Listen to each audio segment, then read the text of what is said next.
the August 7th meeting of the Casa Grande Planning and Zoning Commission to order. Would you all please rise and join me in the pledge? I pledge allegiance.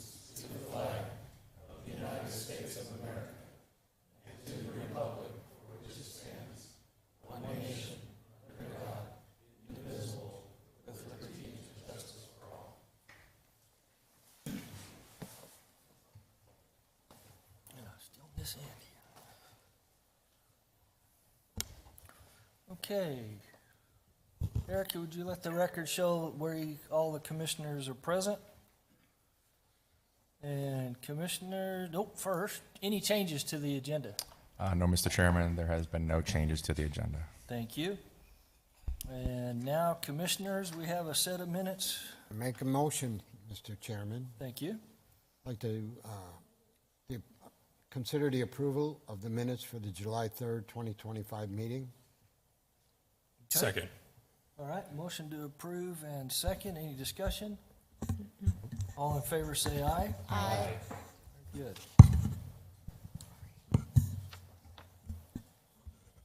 Okay, next up is our consent agenda. And these items are listed with the asterisk. They are all numbered E on the agenda. They will be enacted by one motion and one roll call vote of the commission. There'll be no separate discussion of these items unless a commission member or a member of the public so requests, in which event the item will be removed from the consent agenda and considered in the normal sequence of the agenda. So that's items E1 through E2 and E3. Anybody from the public like to have those considered separately? Commissioners? I'd like to have E1. Okay, we're going to pull E1.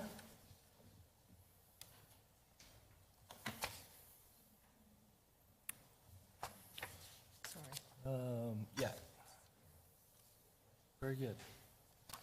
Okay. Any others? Okay. So, Commissioner, Chairman, I'll make a motion thank you. to approve consent items E2 and E3. Okay, great. Second. And a second? Motion and a second. Any discussion? Hearing none, please call the roll. Yes. Member Alderette, Aye. Member Vanderhayden, Yes. Member Hubbard, Yes. Member Peters, Aye. Vice Chair Garza, Aye. Chairman Benedict. Yes.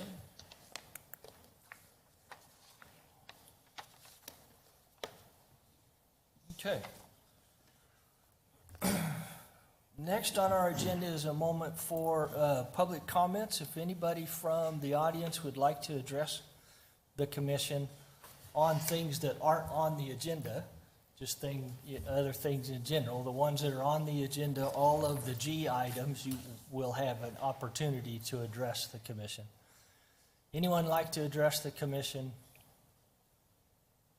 Okay, seeing none, close the public comment portion of the meeting and get to new business.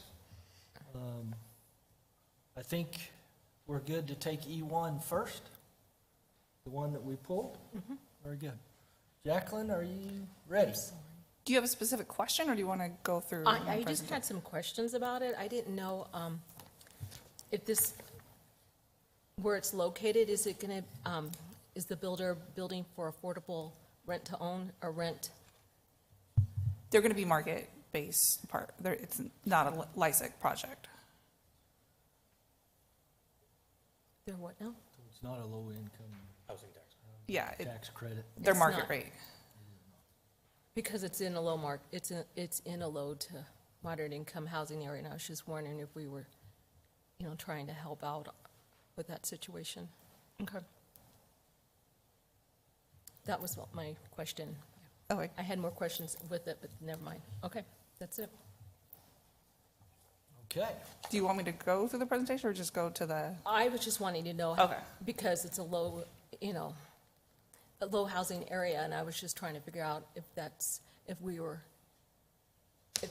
where they were aiming towards or not. Right. So, and they're not, so there's my answer. Very Thank you. good. Okay, so we have to act on this, or is there more discussion? Chair, I'd like to make a motion. Thank you. I'd like to make a motion to approve the preliminary plat for the element to create one lot, DSA 22-00066. I'll second that. Okay, got a motion and a second. Any discussion, commissioners? Seeing none, please call the roll. Member Smith, Yes. Member Aldret, Aye. Member Vanderhayden, Yes. Member Hubbard, No. Member Peters, Aye. Vice Chair Garza, Aye. Chairman Benedict, Yes. Okay, and we have a, Chair, I'd like to make a motion thank you. to approve the major site plan request for build-to-rent development with the following condition of approval, DSA 22-00067. I'll second that one. Okay, and a second. Okay. Any discussion on the motion? Okay, seeing none, please call the roll. Member Smith, Yes. Member Aldret, Aye. Member Vanderhayden, Yes. Member Hubbard, No. Member Peters, Aye. Vice Chair Garza, Aye. Chairman Benedict, Yes. Okay. That one passes. Very good. Next is item G1.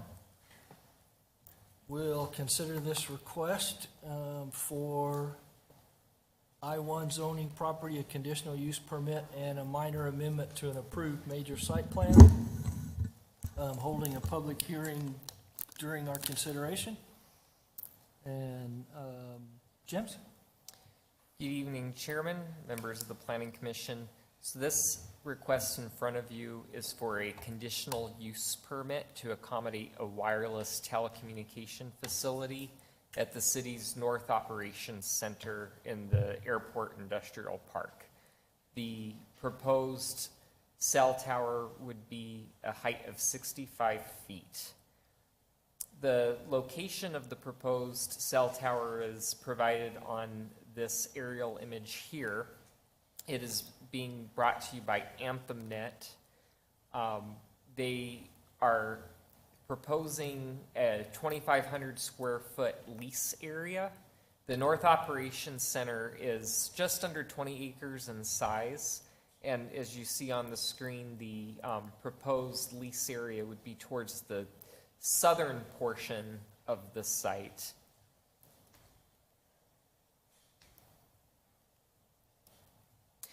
Also requested is a minor amendment to the site's approved major site plan. Typically, minor amendments are matters that are reviewed among staff and the Planning Commission chair.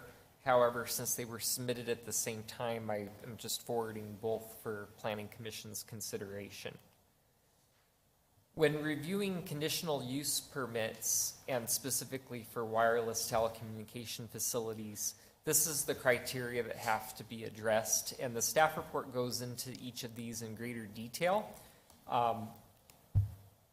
But with regard to wireless telecommunication facilities, there's some additional standards that are looked at.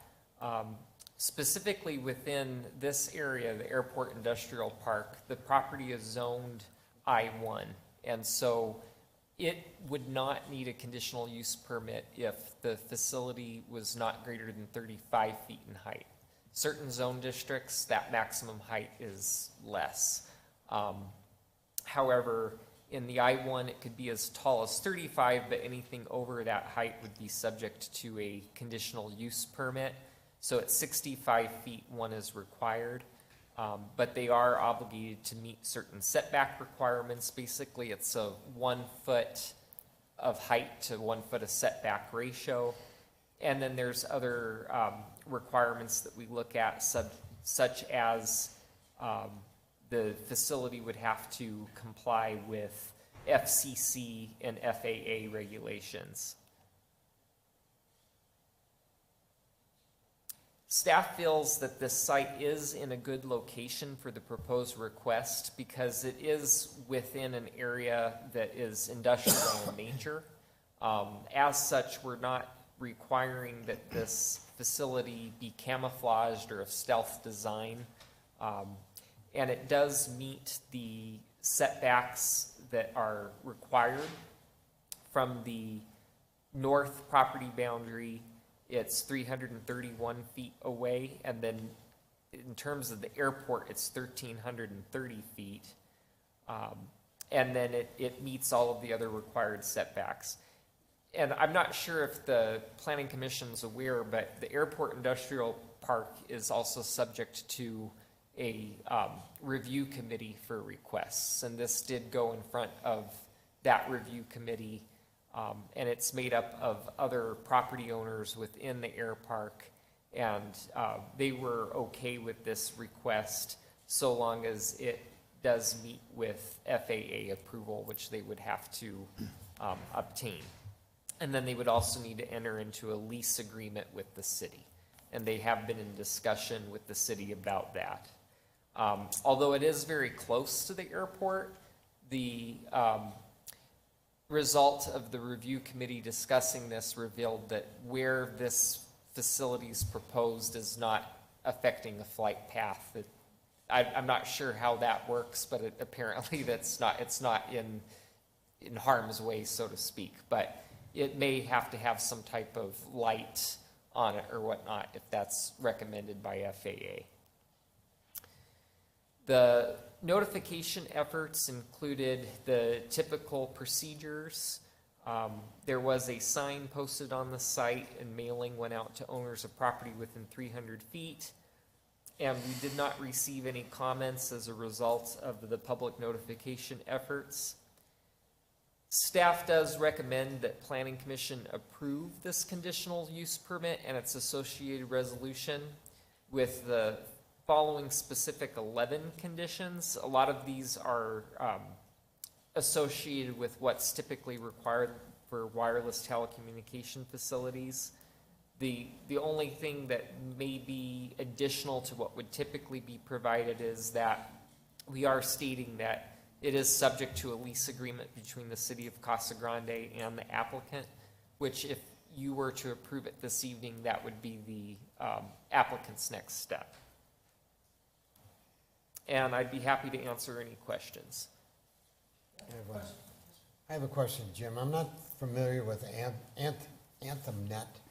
And is this for the city and the airport use, or is it for public internet service, or what's their product, do you know? So AnthemNet acts more like a landlord for wireless telecommunication facilities. They put infrastructure in and then they lease their infrastructure to carriers. But no, it would actually be, I believe, for Verizon.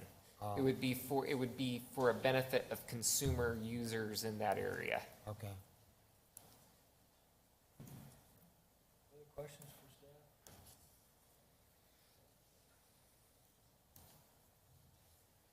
I was surprised that this wasn't, what do you call them? Stealth design? Stealth, yeah, or camouflage. Yeah, I was a little surprised, particularly given what the last meeting, we approved one that was quite a ways away from current, and in the middle of an industrial site. And I can't wait to see that one. It'll be great to see that. And so I was a little surprised that this one wasn't, we didn't request that for this one. Anything else, any other comments you can make to help me feel better about that part? I'll try.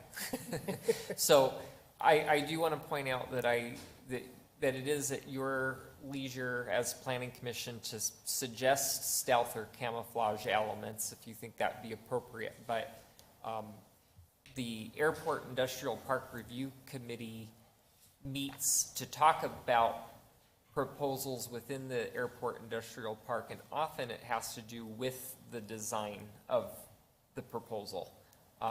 They do often make recommendations on buildings architecture, and that's what leads to buildings in that area having some type of facade other than aluminum siding or sheet metal, et cetera. But as a result of that meeting, they did not recommend any sort of special stealthing or camouflage. I think by and large that since it is on the city of Casa Grande's North Operations Center property and so close to the airport, perhaps that, you know, stealthing measures or camouflage measures may make it less, I mean, in a way it's kind of ironic, but they want it to be visibly a cell tower so that it can be identified by planes as such. But also because it is on city property, there's maybe the sense of simplicity. You know, we would be willing to lease an area to them, but it would make it more complex perhaps for the terms of the lease agreement to add those elements. But I think by and large, I didn't stipulate anything because it's just an area that's rather industrial in nature and it's not surrounding any planned residential uses. Oh, good point. The other one wasn't it? Yeah. Okay. Any other questions for staff? Okay, would the applicant or their representative like to address the commission? Please give us your name and address for the record. Good evening, Mr. Chairman, members of the Commission. My name is Declan Murphy, representing AntomNet and Verizon. I don't really have a whole lot to add to Jim's presentation, and just to thank him for his time and effort on this. Just to give you some context with the stealth versus monopole type of design. You know, there's no hiding a 65-foot tower regardless. There are decent stealth options and there's not so decent stealth options. I agree. But, you know, a site like this in an industrial area, we would typically not opt for any stealth. And in fact, there's quite a few jurisdictions that would prefer a monopole, believe it or not. And Town of Gilbert is a great example. They will push for a monopole versus any type of stealth site, typically, even if it's not in an industrial zone. But, you know, there's a lot of practicality with the monopole because, and to give you some further context, AntomNet is what's known as a BTS company. And, you know, now I've been working on wireless sites in Arizona for over 20 years. So, you know, involved with many, many sites, all different carriers, different jurisdictions. And what has happened in the last few years is that the carriers don't own real estate anymore. They've gotten out of the tower business, the infrastructure side of things. And so what they do is they rely, I guess it's an accounting Wall Street thing maybe. But anyhow, they partner with BTS companies like AntomNet, and they have national agreements. And basically, in this case, Verizon has identified there's a gap in service in this area.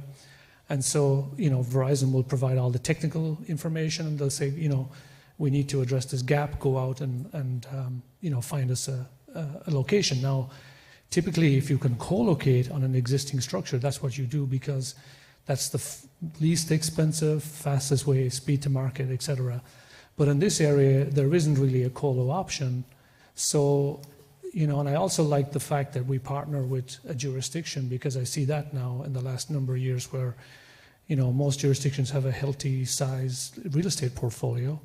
And if there's revenue generated by a site, why not have it go to the municipality, which is always, you know, a good thing. And we actually I've worked on other sites here in the city of Casa Grande, and it's a great city to work with as far as this type of project.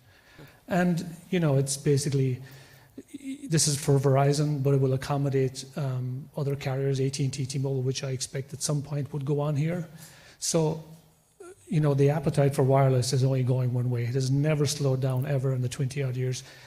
You know, Verizon, for example, does an at-home service now for $50 a month, which is very popular because once you leave the big metro areas, you know, getting high-speed data for $50 a month is really attractive, and it's caught on from a marketing standpoint in a big way. So you'll see Verizon, you know, really having to step up, and you'll see a lot more sites coming in because of that, the success of that product. But anyhow, with this particular site, we think it's a great location because we're far removed from any residential. It's an industrial area.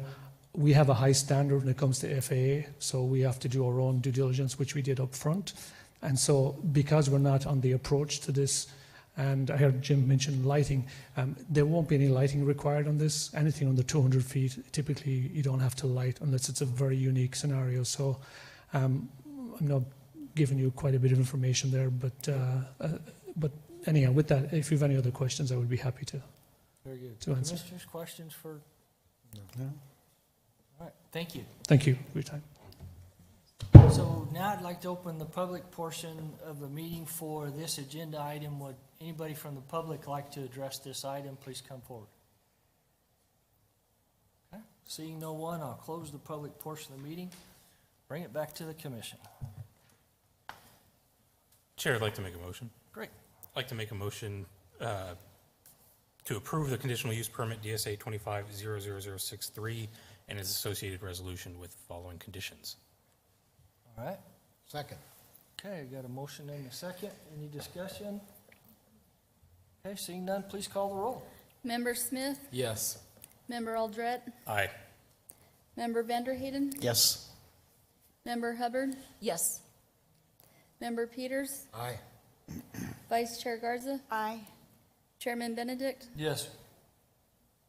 Okay, we got another piece. Who's doing it? Go Chair, I'd ahead. like to make a motion Go for it, buddy. to approve the minor amendment to an approved major site plan DSA 25-00065. Second. Okay, and there's no conditions on that? No. Cool. All right, got a motion and a second. Any discussion? Seeing none, please call the roll. Member Smith, Yes. Member Aldred, Aye. Member Vanderhayden, Yes. Member Hubbard, Yes. Member Peters, Aye. Vice Chair Garza, Aye. Chairman Benedict. Yes. Thank you. Luck with the project. Okay, next is item G2. We will consider a request from Travis Taylor for Cottonwood Place LLC for a conditional use permit for self-storage use in a B2 zone. We'll have a public hearing as part of our considerations. And James again. All right. So back in February of this year, City Council finalized a zone change for this property that you see located near the southwest corner of Cottonwood and Peart.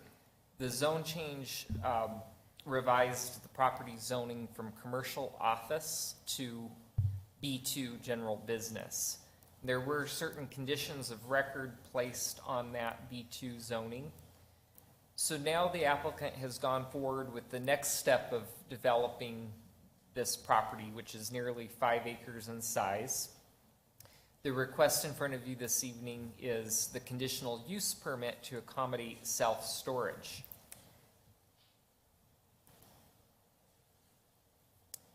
They have provided a conceptual plan denoting how the layout of the site could function within this property while meeting the required development standards for self-storage. As you can see, the buildings are laid out in a manner that much of the, or actually all of the access to the storage units will not be seen from the roadway. You would enter the site towards the east side of the property, and then the garage bays are all internal to one another. This is another perspective looking north.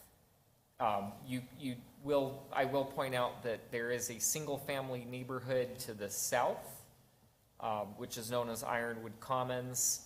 But then to the east and west are both currently undeveloped properties, and then to the north is the Canopy, which is the build-to-rent development at the northwest corner of Peart and Cottonwood. When reviewing self-storage facilities within the B2 zone, there are a set of requirements that have to be addressed, and I'll walk through these requirements and how these have been met. So the first criteria or requirement to develop self-storage is fencing. You either have to provide fencing, or you're welcome to use the back of the building for your perimeter wall. And oftentimes the building itself can't be placed on the property line. In certain cases it can, but if it's going to have to meet a certain required setback, then there are certain landscaping requirements as well as design requirements for that wall that is exposed to the adjacent property. So the only fence that would be in existence is one that's already there. It's along the south side of the property, and it's the perimeter wall that's a part of Ironwood Commons. Otherwise, with looking at this conceptual plan, there wouldn't be the need for any additional fencing, because the back of the walls for the storage facility form that perimeter. There's a 0-foot setback with the property to the east, because that property is also designated for commercial. But if you notice, to the south and to the west, there's a greater setback where you see the landscaping. And that is also another requirement with regard to the conditional use permit criteria. It does meet that. There's a need for a minimum of a 15-foot landscape buffer, and then trees are to be spaced a minimum of 30 feet apart. And their conceptual landscape detail does show how that can be met. With regard to setbacks, I mentioned that just a moment ago, but there is a requirement for a minimum of a 15-foot front setback, and actually the conceptual plan shows it a little bit further than that. I think it sits at 16 feet and some change. And then there's a minimum of a 45-foot setback from residentially zoned areas. And so that's why you see that large gap there between the building and the west and south property lines.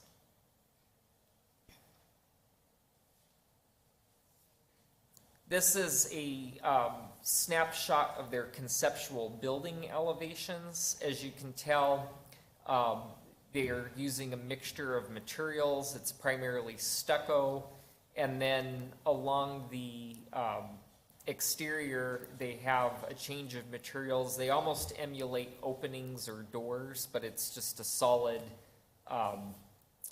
mixture of material that changes from the stucco design. With regard to the facade requirements, they may not have blank uninterrupted wall lengths when the wall exceeds a 50-foot expanse without including at least 2 of these. So a change in texture or masonry pattern would be required, or windows or trellis with vines, architectural embellishments and detailing. And so we feel that based on the conceptual elevations, it does meet these requirements. And then the same is true for side or rear walls. It's essentially to have the same type of design so that where seen from adjacent properties, it has these elements. With regard to parking, there is a requirement of at least 4 spaces for self-storage, and then the conceptual plan does not show interior accessed storage units. They would all be exterior accessed. So there wouldn't otherwise be a requirement of 1 space per 20,000 square foot of building. However, there is a requirement for office, which is 1 parking space per 400 square feet of office. They're proposing a 600 square foot office area. So that would ultimately result in the need for 6 parking spaces on the site, and the conceptual plan does identify those 6 spaces. One of the review criteria that we look at is that the proposed use shall be in conformance with the general plan. This area is within the community corridor land use designation of the general plan, and it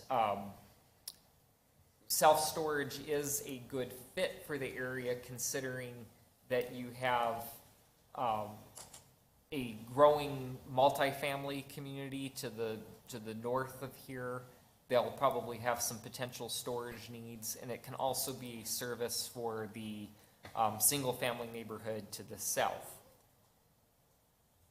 With regard to adequacy of adjacent streets, there is an existing access easement to the east of the property, and so that access easement is shared with the planned Sonora Village commercial PAD to the east, and so it would be that access point that would be used.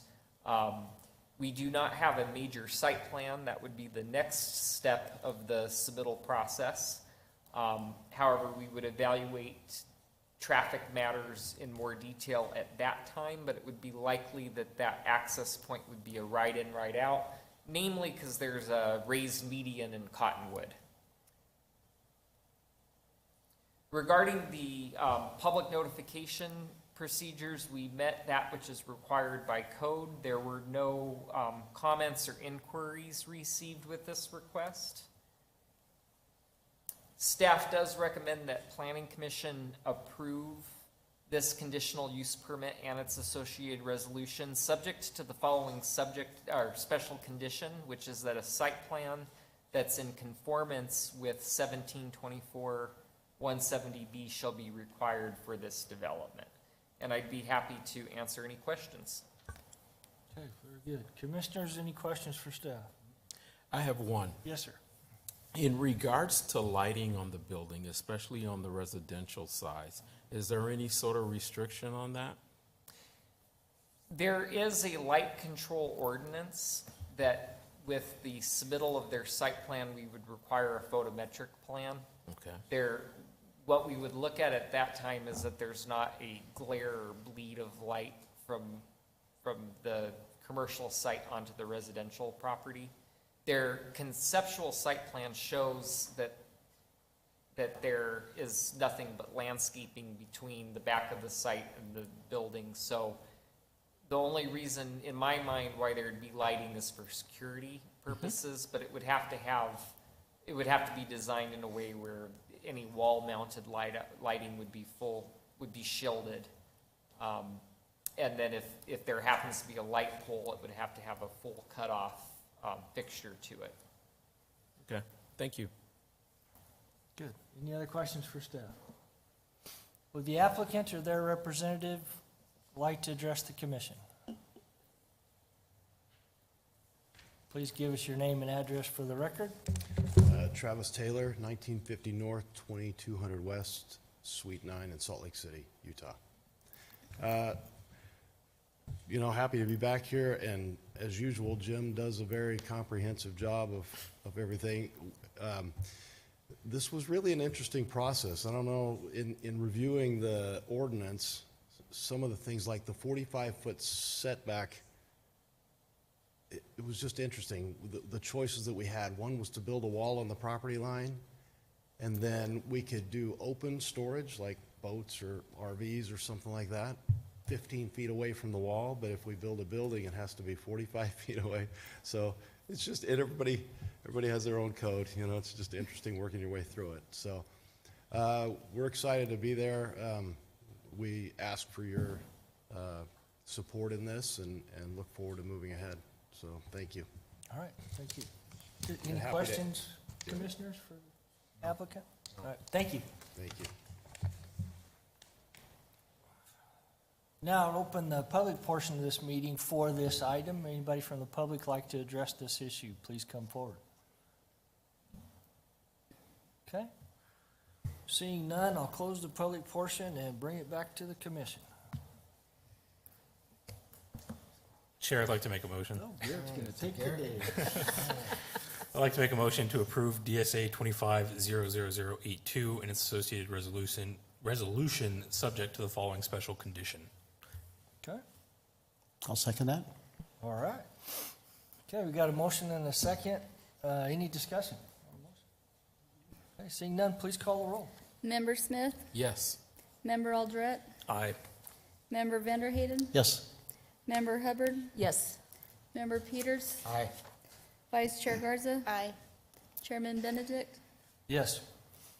Thank you. Good luck with the project. Okay. Next is G3. We'll have a public hearing and consider request from Kevin Peterson for Post Ranch 589 LLC for approximately 567 acres, R2 and CR zone property. Yeah, we've got a zoning amendment, subdivision variance, and a preliminary plat. Here we go. James, all All right. night long, all right. Third time's a charm. Yeah, there you go. So as you introduce this item, this is for Post Ranch. In early 2003, the property did go through a zone change. Everything that you see on the screen here was originally part of an area known as Post Ranch Planned Area Development Zone. Just for those who aren't completely familiar with where Post Ranch is it sits east of I-10, about a mile east of Mission Royale, between Overfield and Toltec Buttes on the south side of Florence Boulevard, State Route 287, and north of Early Road.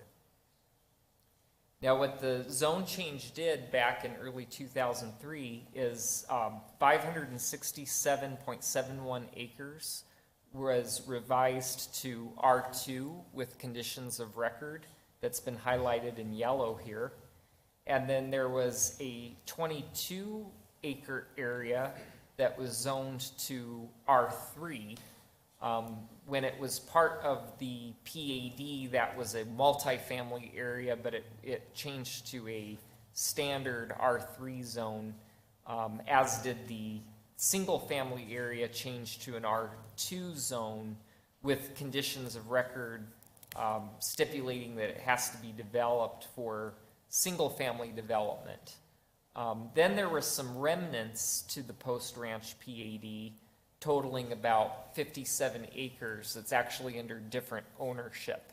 So those are the Post Ranch PAD orphans that are currently still zoned PAD, and they have an approved land use for commercial development. The R2 property, the 567.71 acres, went to R2 to accommodate the master plan that was provided. In the R2 zone, single-family residential development is permitted with 45-foot minimum lot widths and 5,000 square foot minimum lot sizes and 5-foot minimum side yard setbacks. And that tended to gel more with the master plan that was presented. Had a PAD zone been pursued, they would be subject to a minimum of 50-foot minimum lot widths with 5,500 square foot minimum lot sizes and a requirement of at least 25% of those lots to have a lot size of at least 6,500 square feet. So as a result of the request at the time, back in late 2022, early 2023, there were a list of conditions placed on the R2 approval that provided some standards that were more restrictive than the R2. It was a little bit of a marriage between R2 and what you would get with a planned area development zone, such as a condition of record stipulating that the minimum open space be 20%.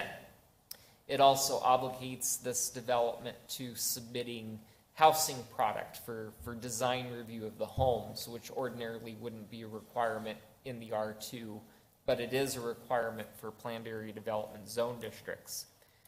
But there were two specific conditions of record among the conditions that we're going to be talking about later in the presentation. And one of those conditions stated that the minimum dimension shall be 45 feet by 120 feet, and up to 71% of the lots may meet this minimum, and then at least 29% of the lots shall have the minimum dimensions of 50 feet by 120. So that's really, it's kind of similar to the PAD requirement that you see above, where you have to have 25% of the lots be at least 6,500 square feet. I think those conditions were done to somewhat mimic and be similar to what would otherwise be provided in a PAD zoning scenario. Once the zoning was approved, the next step for the applicant is to submit a preliminary plat for the single-family area. And the applicant has presented a preliminary plat for the north portion of the R2 zone. So it starts basically at just north of the midsection line, about a half mile of the development from Florence to the half mile point. And the preliminary plat for the first area is known as Post Ranch North, and it's about 275.54 acres is what's reflected in the preliminary plat. 253.5 of those acres are in R2, and then the 22-acre area in the R3 was also included in the pre-plat boundaries. But this preliminary plat for Post Ranch North is to accommodate 938 single-family lots, and there's 11 internal parks within, including most of the planned 20-acre Grand Park, which serves as Post Ranch Central amenity feature. When reviewing the preliminary plat, staff identified that there's 11 blocks having longer block lengths than what the subdivision code requires. And so, in conjunction with the preliminary plat, the applicant has submitted, and for consideration this evening, a subdivision variance to allow those blocks to exceed the minimum block length. Upon review of the preliminary plat, we also noticed that some of the lots didn't comply with the two specific conditions of record I referenced on the slide before, associated with the area's R2 zoning. There was a fundamental problem because when you think about the minimum dimension shall be 45 by 120, and similarly, at least 29% shall have the minimum dimensions of 50 by 120. You actually end up with a minimum lot area unknowingly. R2 zoning ordinarily allows for lots as small as 5,000 square feet. But when applying the minimum dimensions that were stipulated, you end up with a lot that cannot be smaller than 5,400 square feet. And it was identified within the review of the pre-plat that there were 24 lots that were smaller than 5,400, the smallest being 5,287 square feet. While this proposed plat does provide for a minimum of 29% of the lots being at least 6,000 square feet, staff is recommending, along with the applicant's request, a revision to those conditions of record so that it is more in line with the master plan that's been presented and to accommodate the lots as proposed. So instead of the two conditions worded the way they are, they would be removed and replaced with a condition that, I'd like to think is a little simpler, but in all reality, maybe it's still confusing. But I think it more captures what the intent was at the time, which is no lot within this R2 zone district shall be smaller than 5,000 square feet, nor narrower than 45 feet in width, nor less than 110 feet in depth. However, at least 29% of the lots contained within this R2 zone district shall have a minimum lot area of 6,000 square feet and a minimum lot width of 50. And with that, it cleans up the discrepancy that was seen when, and discovered when the preliminary plat was submitted. But I do want to note that one of the specific conditions of this R2 zoning was that this area be in compliance with the master plan, which is what you're seeing on this screen. So the detail was already there, but it wasn't until they started to do the engineering for the site and submitting the preliminary plat that it was discovered that they really couldn't meet these conditions to a T. There were 24 lots that were in conflict. So that is why there's also a zoning amendment that has been submitted. And so basically this presentation is going to cover 3 applications. The first one is the zoning amendment to clear up those conditions of record. And it's very similar to a zone change, except that the zoning really isn't changing. It stays R2, and the conditions of record that were placed on that zoning continue to remain, except there will be the redaction of those 2 specific conditions replaced with the verbiage that I was suggesting. But it's processed as a zone change, and when considering zone changes, there has to be compliance with these 3 criteria. Staff feels that these 3 criteria have been met. Specifically, when looking at general plan goals, there is a goal within the neighborhood's land use that encourages developments to include ample supply of specialized open space in the form of squares, greens, and parks. And their master plan that was provided accommodates that, and that's not changing with this zoning revision. Everything's staying the same. It just helps fine-tune the lots as presented. And then one of the goals also is to encourage a variety in neighborhood design and development patterns. The fact that a master plan was provided does help show that they are meeting that intent. They are providing in both Post Ranch North and what will be submitted at a later time, Post Ranch South, multiple open spaces all highlighted in yellow, providing unique development areas. They're kind of laid out in squares. And so it is a very well thought out and considered design. And so this zone change will help, or zoning revision will help meet these master plan goals. The other criteria is that we can support a zoning or a rezoning if it maintains the densities and intensities identified within the general plan. So this area does fall within the neighborhood's land use designation, which allows single-family developments on individual lots to have a maximum gross density of 4.5 dwelling units per acre.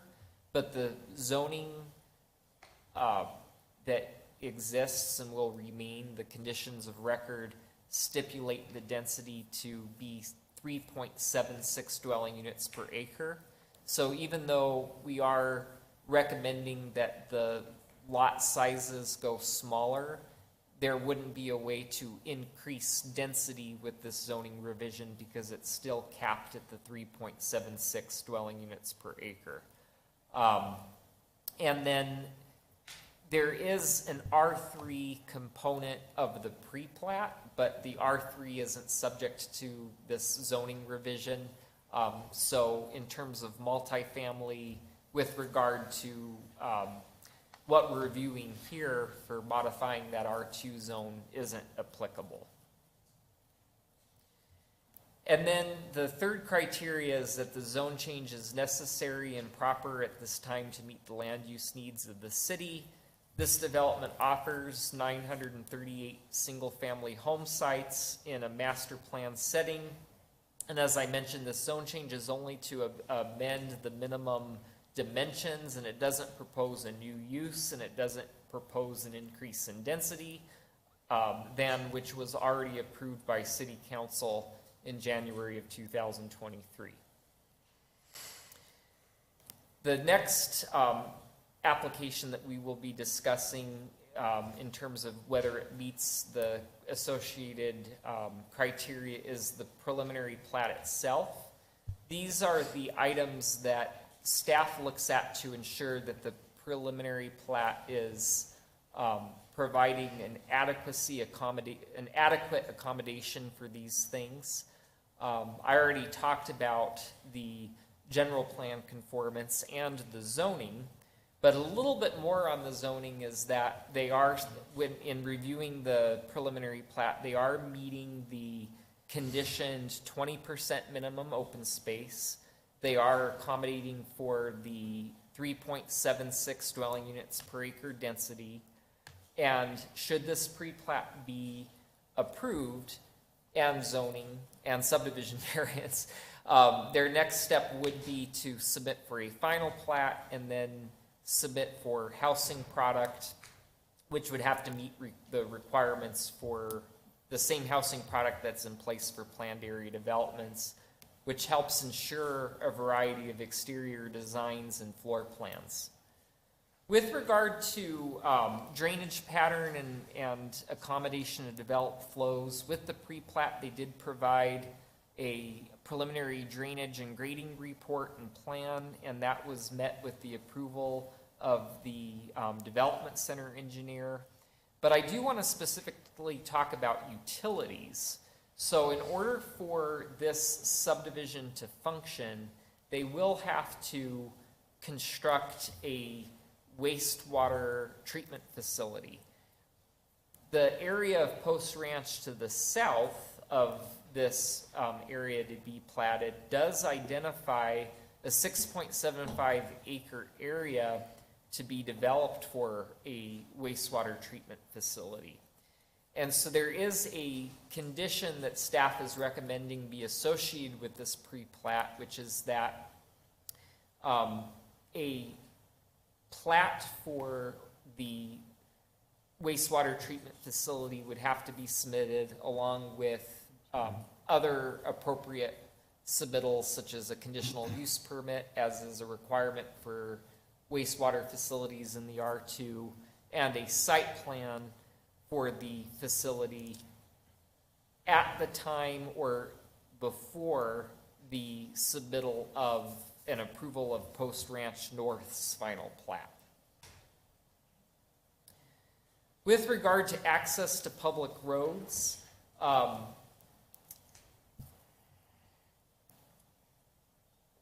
there is a Hohokam irrigation canal that lies right in the middle of the acreage, right between Florence and Early along the midpoint. And so the south boundary of Post Ranch North actually lies just north of that canal, where there is a planned road that meets up with Overfield to the west and Toltec Buttes to the east. And so in the review of that, our traffic consultant had a concern because that east-west road isn't aligned at the midpoint. It's ideal typically to line up midpoint roads at the midpoint, because if those roads were to be extended further to the west and extended further to the east, ordinarily that's ideal for a couple of reasons. One, it ensures there isn't some jog in the alignment of the road. If the developer to the east or west were to plan a road exactly at the midsection, it doesn't create this weird jog. but that canal runs continually to the west and east, so it's very likely that there won't be a proposed road at the midsection. But the other reason for planning it to be along that midsection is then it's more equitable to be developed, because to the west of Overfield, the property north of the midsection line is a different ownership than the property south of the midsection line. Same thing when you go on the east side of Toltec Buttes. And it's much more equitable to have the respective developers to the north and south of the midsection line to dedicate their half for the right-of-way and to make their respective half-street improvements. However, staff is okay with the, city planning staff is okay with the access point to Overfield and Toltec Buttes being shown where they're proposing, because there have been existing approvals to the west of Overfield that did not plan for a road. All of these areas, Post Ranch and the development that you see between Overfield and Mission Royale there, have certificates of assured water supply. And these developments between Overfield and Hacienda have approved planned area development zones that did not contemplate a road. And so they never were intending to construct a midsection road. The property north of this area is zoned urban ranch, and there's an opportunity when they come in for development and rezoning, et cetera, that there will be a circulation plan provided that does ensure that their access point does line up with Post Ranches. To the east of Toltec Buttes is actually within Pinal County, but Toltec Buttes right-of-way is within the city. So to a great degree, we do have the ability to control, to some regard, where those development access points to Toltec Buttes will be, because it is our right-of-way. Here's a close-up of where that canal lies. It isn't owned fee simple. It isn't a separate parcel. It's an easement that encumbers the Post Ranch property. And so they are planning, Post Ranch is planning to amenitize that area to some degree. The Grand Park will straddle it. However, that east-west road, as you can see, lies just north of that canal. But you can also see that there's planned access to the areas to the south. The applicant indicated that they are planning to dedicate those areas as public rights-of-way with the final plat associated for this area to ensure that there is connection across the canal to Post Ranch South. But staff is recommending a condition that either maps of dedication accomplish those irrigation crossings for the right-of-way, or that they be included within the respective final plats for Post Ranch North. And then that brings me to the third application being discussed this evening, which is the subdivision variance. As I noted, that there are 11 blocks that exceed the minimum requirement. So section 1616-160 of the subdivision code state that block lengths within residential areas are required to be no greater than 600 feet or no more than 12 times the minimum lot width required in the zone district. So that's technically no wider than 540 feet. But there's 11 blocks within Post Ranch that are longer than that requirement, and they range from 680 feet to 1,010. This actually isn't abnormal. Within the last several years, staff has presented a number of pre-plats with longer than normal block lengths, and we have processed subdivision variances to accommodate those. Ultimately, what should happen is the city should look at those code requirements and possibly amend the subdivision code to not be as restrictive, or place certain performance standards to stipulate when those longer blocks may be acceptable, but for now, we do require this variance process, which is first considered by Planning Commission, and then City Council would have to consider it ahead of their consideration of the final plat based on Planning Commission's recommendation. Those are the 11 blocks in question.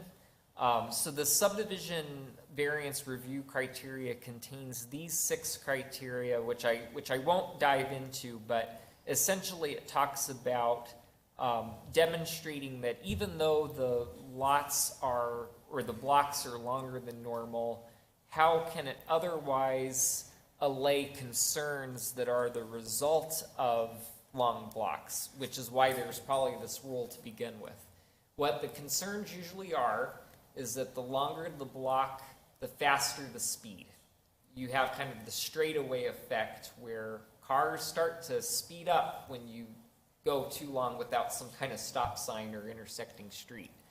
The other concern that often takes place is the department or the need for utility access or fire department access, because a block can be so long, there may need to be some type of cut through for emergency vehicles or some type of road that ordinarily utility infrastructure falls into. So in this case, this was reviewed by both the fire department and engineering departments that look at the utilities, and there wasn't a need for shorter blocks. But the other thing that I want to point out is that even on the long blocks, there tends to be a park amenity provided, which is contributing to that block length. So if, but not for that park, it's possible that the block might meet the code requirement. But unfortunately, the open space in and of itself doesn't negate the requirement for it to be limited to the 540 feet. But what the applicant is proposing to address the speeding concern on staff's recommendation is to provide traffic calming devices mid-block. And so as you'll note on their pre-plat, they are proposing a traffic calming chicane, and that's essentially just a protrusion of the curb on both sides of the street, a little bit offset from one another, so that it creates a subtle S in the traffic flow. And so it results in traffic slowing down to negotiate that forced narrowing of the road, as you can see in the picture below. I'm sure that when Post Ranch develops, it won't be that green, but that's the best picture I could find. With regard to, that is a leftover slide, so we can skip that. I was going to read it, though, and that would have probably thrown you all off. But with regard to Post Ranch, staff did provide the notification that is required by code. We included notification to the city of Eloy and Pinal County because they are adjacent jurisdictions. There was not any comments received. However, staff did receive one inquiry by the property ownership to the southwest of Florence and Toltec Buttes, the commercial designated property, but they didn't provide any specific comments at this time. And with that, staff is recommending that you consider these 3 applications, specifically that you forward to City Council a recommendation to approve the zoning revision, subject to those conditions stipulated. We are also asking that you forward a recommendation to Council to approve the subdivision variance, and we're also asking that you approve the pre-plat for Post Ranch North, subject to the technical modification and conditions. And I would be happy to answer any questions. Okay. Commissioners, questions for staff? Yes, sir. You have a question in regards to the traffic flow. I think it's on Overfield rather, and also to the Toltec roads. Are there any plans to widen those, given that it's going to be 900 units in those areas? So both Overfield and Toltec Buttes are identified in our transportation map as arterial roadways. And so with the improvement of this area at the time of the final plat, the applicant will have to provide public improvement plans for those roadways. Okay. And it will also dedicate the half-street right-of-way in the area that's abutting the development to accommodate that arterial designation. But we will have a half-street on both Overfield and Toltec Buttes until property on the west side of Overfield and on the east side of Toltec Buttes develops. So you won't have the true cross-section of the arterial road until you have development on both sides, but it will be developed to the extent that will safely and adequately accommodate two-way traffic on half, or in some cases a little bit more than half if necessary, of the ultimate right-of-way to accommodate the two-way traffic. Okay. Okay. Thank you. Any other questions? I got some questions. Yes. Okay, bear with me, Jim. No problem. Let me start with the planning questions. So there's property between, see the Grand Park, those lots that run in the U shape? Yes. What is the space that's between those lots and the lots adjacent? There's like an open space. Are you talking about that lies to the, Like it's, yes, this white line. oh, that? What is that?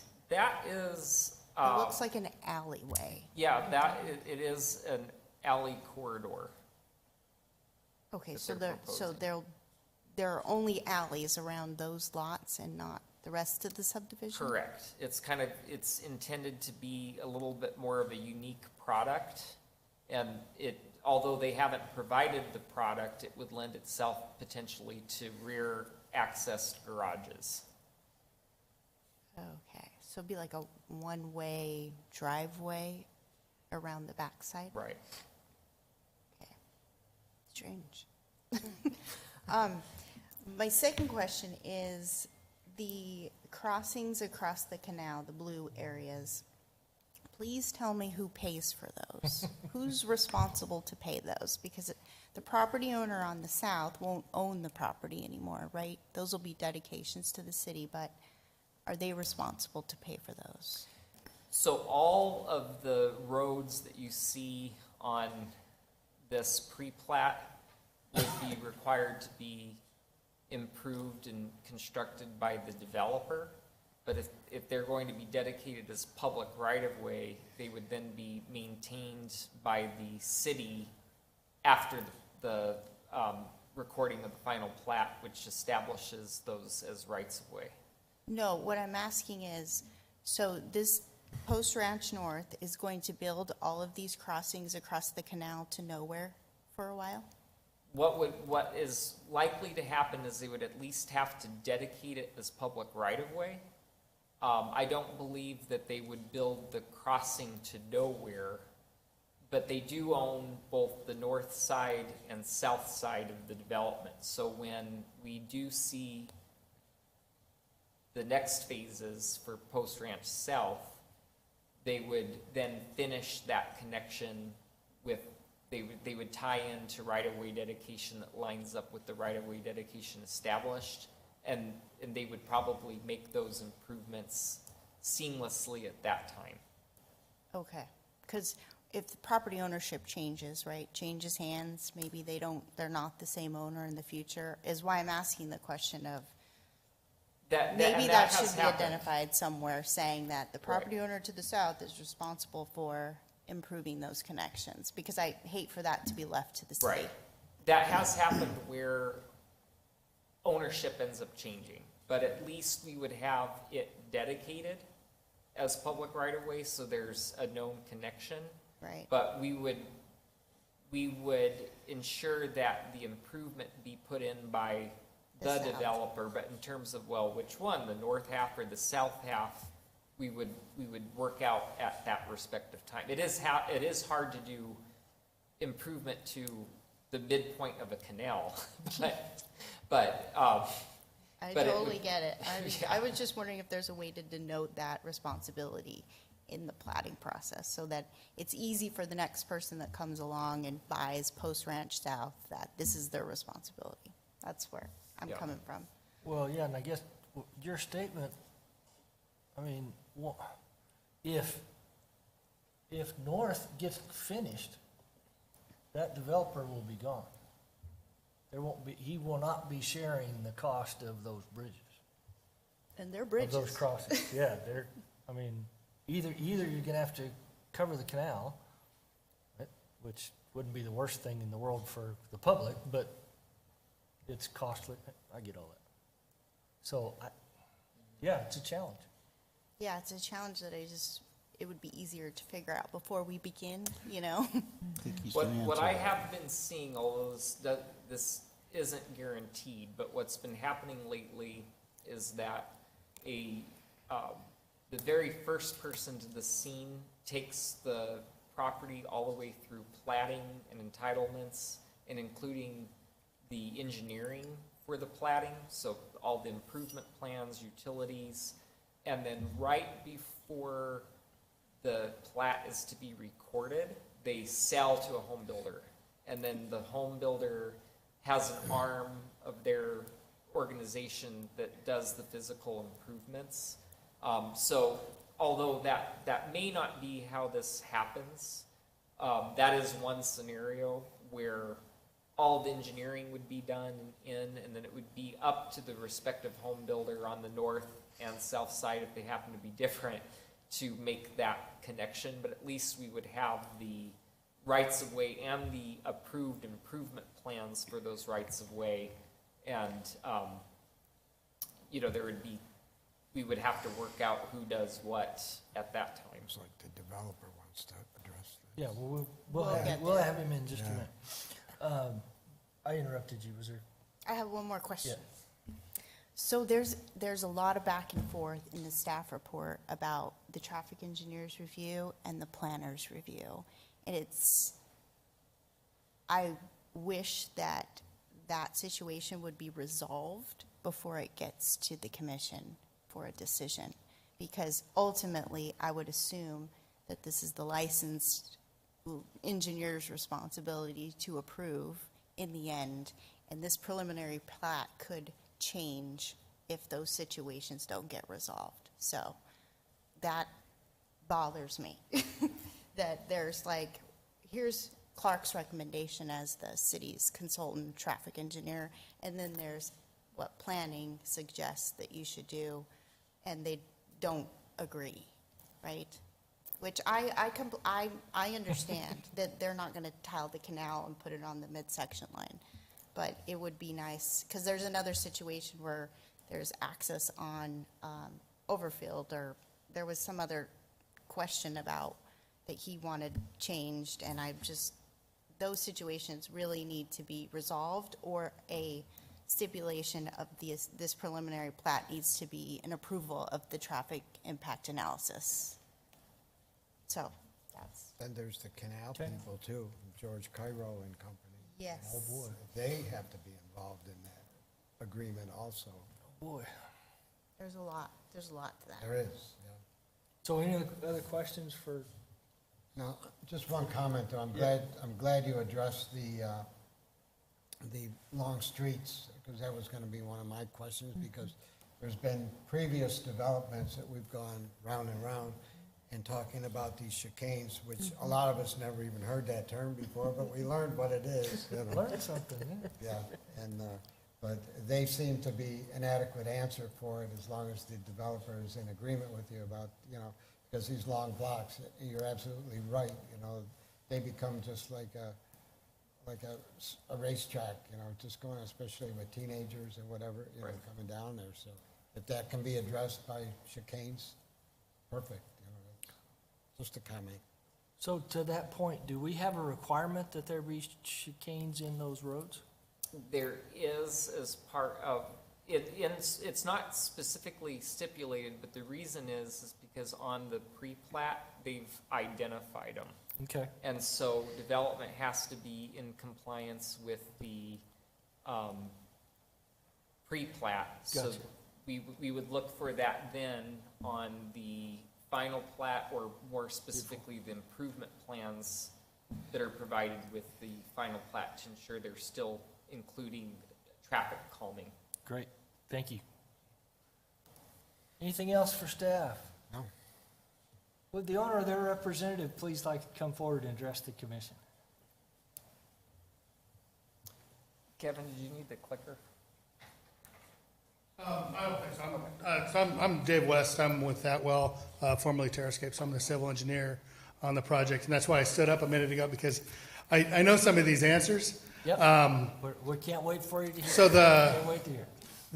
the big discussion with the crossing of the irrigation canal is in our discussions with George Cairo and the Hohokam Irrigation District, and also the San Carlos Irrigation District, which comes in just on the east half of the property, is that they are stipulating that we have to underground the canals there. So that's one of the reasons that we were so sensitive when the traffic study said, hey, and also you have to shift the road down there. We can do that, but we didn't want to do that to our neighbors because it's not inexpensive. And if their development doesn't need a road there, there's no reason to saddle them with that expense to force a section line road when for this project, it's hundreds of thousands of dollars in addition to the actual construction of that undergrounding process. So I think that all those, the utility crossings will have to be extended as part of this project, and we intend to include them on the final plats because they're part of the preliminary plat, so they'll have to be included. And then at that point, there would have to be a stipulation to do some kind of payment in lieu of actually constructing those improvements, because I've never seen somebody give up a road that the developer is supposed to pay for. So they're shown as platted roads. It makes sense to build them later, but because they'll be shown on this set of plats, the responsibility, in my mind, from an engineering standpoint, always runs with that plat. So there would have to be some stipulation to either construct them at a later date, maybe at the end of the development process, or do some payment in lieu of that construction. In the event that the process is split up, there's also a possibility that the ownership will stay the same for portions of this north and south, and it'll just continue to roll. But the development game is always uncertain, so it does make sense to be aware of the timing. So Okay. I don't know if there's any others of your questions you want to bring up. Well, you've got me, or? Any other questions? Good. All right, thank you. All right, thanks. Now I'd like to open up to the public. Anybody from the public like to address this issue, please come forward.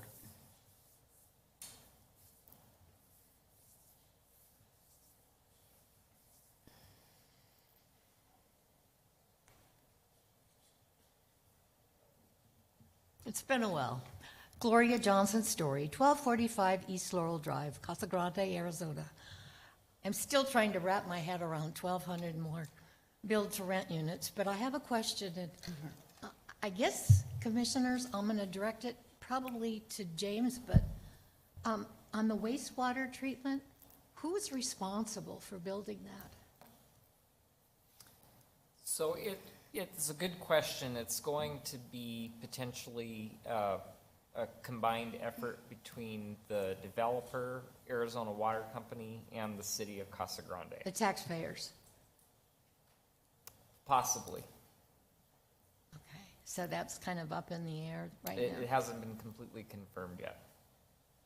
And to When be- will we know? And to be clear, this is not a build to rent. Oh, I'm sorry. It's a, They're They're selling lots. Okay, They're selling houses, like, okay. That's even scarier. Do they have water certificates? Yes. 7:21 PM. I just worry about our water. Okay, so we really won't know until it's finalized? I think that more details will be known when they move on to the next phase of their development, which would be the final plat.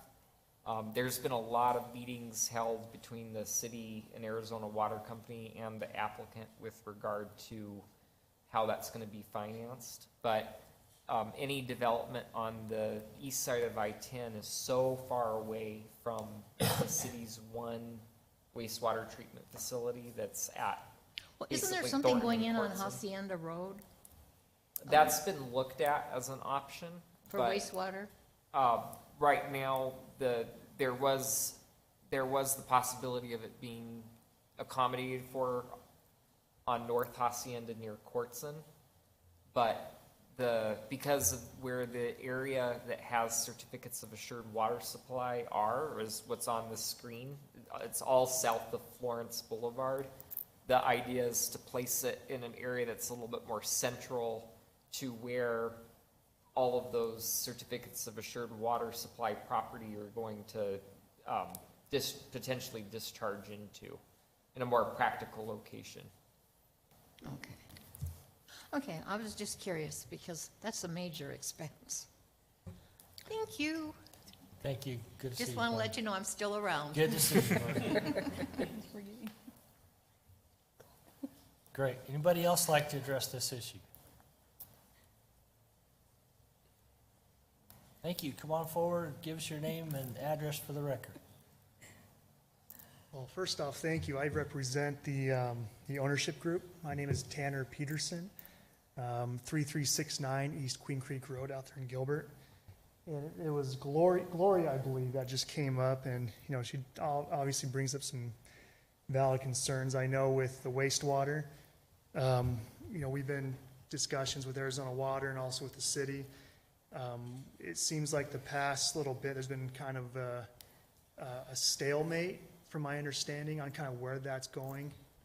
And I noticed in one of the previous slides, one of the recommendations was during final plat that we included that wastewater site and that we needed to include the site plan. And not so much I'm not asking for a stance on this, but more just kind of help us get some direction. Is the one thing I just want to be aware of is I believe we're at the 208 amendment phase right now, and we were kind of under the impression that that was going to be a 6, 8, possibly year-long period, and I think we're, you know, over a year now, just still going through that whole process. So the last thing I want to see is us hopefully get approved today and get approved with council and moving forward with final plat, and then we get to a point to where we're ready to submit in 6 months, and we're still kind of in limbo, you know, up in the air on, you know, is it going to be city, is it going to be Arizona Water? So I don't know if you've got any additional information on kind of where that's at. Again, I can talk to you later on this, but Commissioner Celeste brought up the little alleyway. I don't know if the diagram can be shown up there, but one train of thought on that, just so you guys are aware, is in Gilbert, there's a lot of those backloaded alleyways where the garage is in the back of the home, in the front is a nice step-up porch. And the reason for that is we want to try to do a different product there, especially around the Grand Park. We know there's going to be a lot of kids there, a lot of traffic. And so one thought was, hey, let's get as many cars off that road as possible. And so let's have cars park in the back instead of always backing up in that main road and, you know, potentially, hitting somebody or hitting another vehicle. So that's one train of thought with that Grand Park, is we want to make it a little bit a better ambiance and not just what you typically see out here. We want to make it the aesthetic a little bit nicer, where you're at the park and you just see no cars, no garages. It's just the front of the home. So anyway, well, thank you so much. I appreciate your time. Yeah, thank you. That was helpful. Yeah. Anybody else from the public like to address this issue? Okay, seeing none, close the public portion of the meeting and bring it back to the commission. I have one more question for staff. There you go. Clark, on the TIA, the traffic signals, it didn't warrant traffic signal at Overfield and Florence.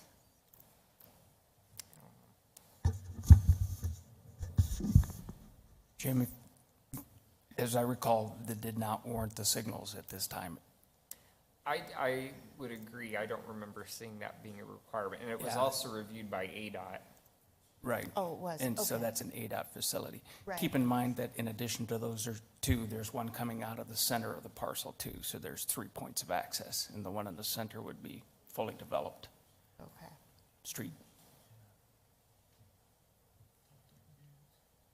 It's just a lot of people making a left-hand turn, having to wait on a 65 mile an hour.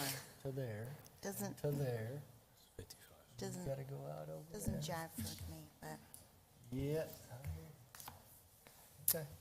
I'd really like to add a condition about the crossings. I think their share should be 50% of that cost, but I don't know how to quantify that in any way. I don't know. However you'd like to word it, we can listen to the motion. We have an attorney I here to just feel fix it like when it's we a- mess it all up. I think Maybe like Mark the- has some ideas. Yeah, like the representative for the applicant said, we can put in there that a payment in lieu of construction shall be in place for the crossings over the canal, something to that effect. Can make that a condition to the preliminary plat, and then council will decide what to do at the final plat. But if you guys want to recommend that condition, you can do that. So can I ask, with the information that the 2 irrigation districts are requiring them to bury it, to pay to bury the canal, He was saying the entire length? it's, Oh. Unfortunately, yeah, that's what I, we asked that they allow us to do it differently and even offered to amenitize the canal for them, and they had no interest in the liability of leaving it open in the neighborhood. yeah, So, it's so you a have- challenge, because, So you have that cost regardless? Wow. well, we can't require it. I mean, if, to be fair, if Hohokam or San Carlos, if they change their mind, then we're back to building crossings. Does that make sense? It Where I'm does. getting at, and I have no idea whether it costs more once it's covered up to cross it with a road or not. I have no clue, but I'd be glad to hear your verbiage on how you would like to make the motion. I don't know. I should have never said anything.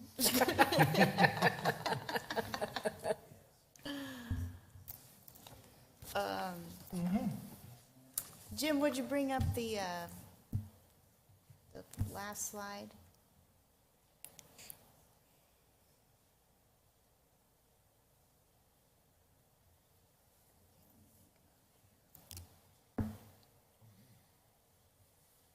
Work it. Go, girl. Well, no, Go, I go. want to move quick because I know we got a long Yeah, you're agenda all right. here.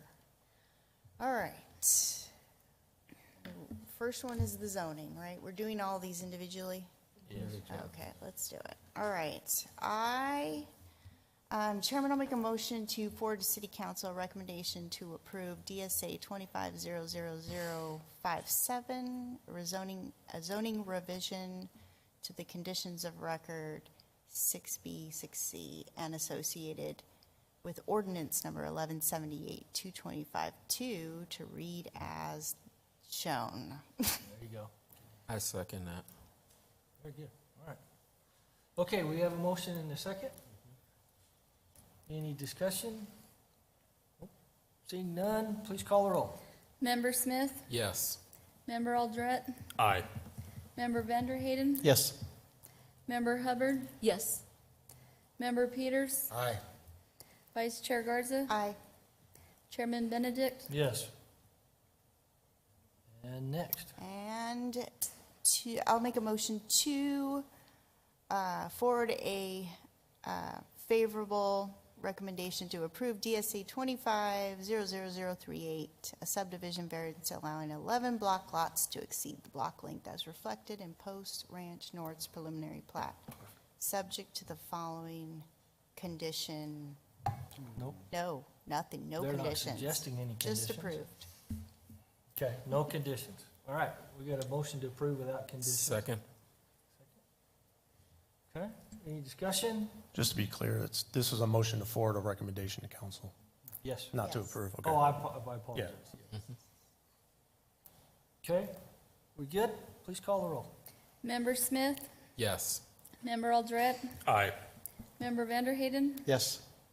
Member Hubbard, Yes. Member Peters, Aye. Vice Chair Garza, Aye. Chairman Benedict. Yes. And finally, a motion to approve the preliminary plat for Post Ranch North DSA 24-00052, subject to the following conditions and the addition of condition number 4, which requires the Post Ranch North property to provide a payment in lieu of improvements across the Hohokam Canal if and when the current conditions of the canal are not covered. Does that sound right? I'm trying to say they only pay if the canal is not tiled. Gotcha. Any suggestions in saying it different, or? Sounds good to me. Yeah. I just wanted to make sure that we got it on the record, because There you go. Erica's got it. Eric will make it She's sound all over better. it. You go, girl. we're going to have to put it in as it's spoken, so that's why I just want to make sure. So, Yeah, so condition 4 is just a payment in lieu for the north to south crossings of the Hohokam Canal in the event that the current canal is not required to be tiled by the Hohokam Irrigation District.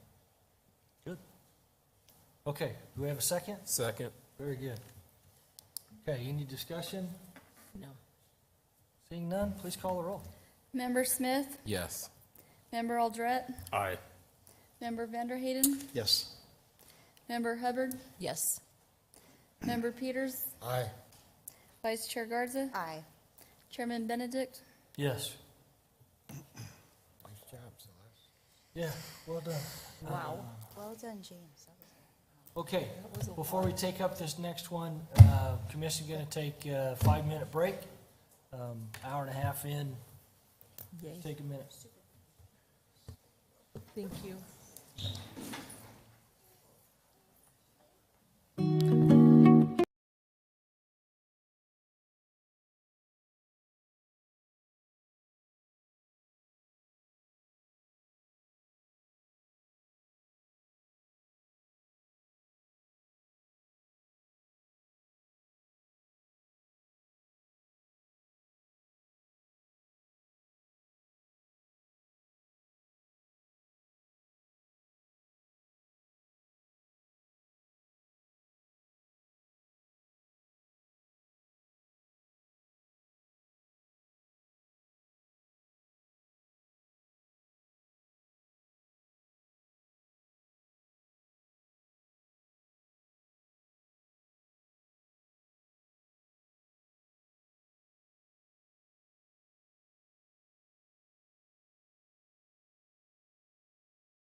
call the meeting back to order.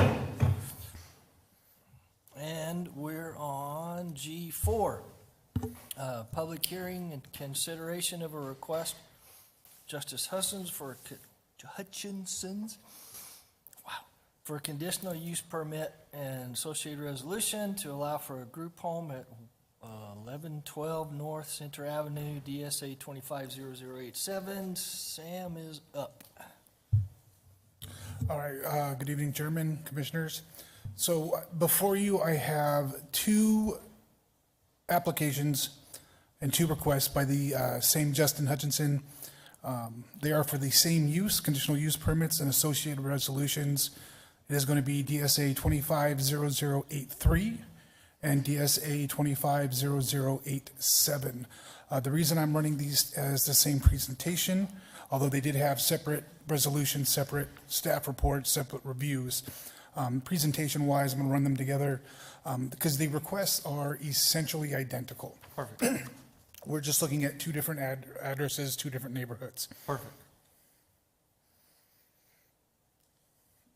Okay, so this is to hold a public hearing and consider two separate requests, both by Justin Hutchins for conditional use permits and associated resolutions to allow for group homes for up to 10 residents at the following locations.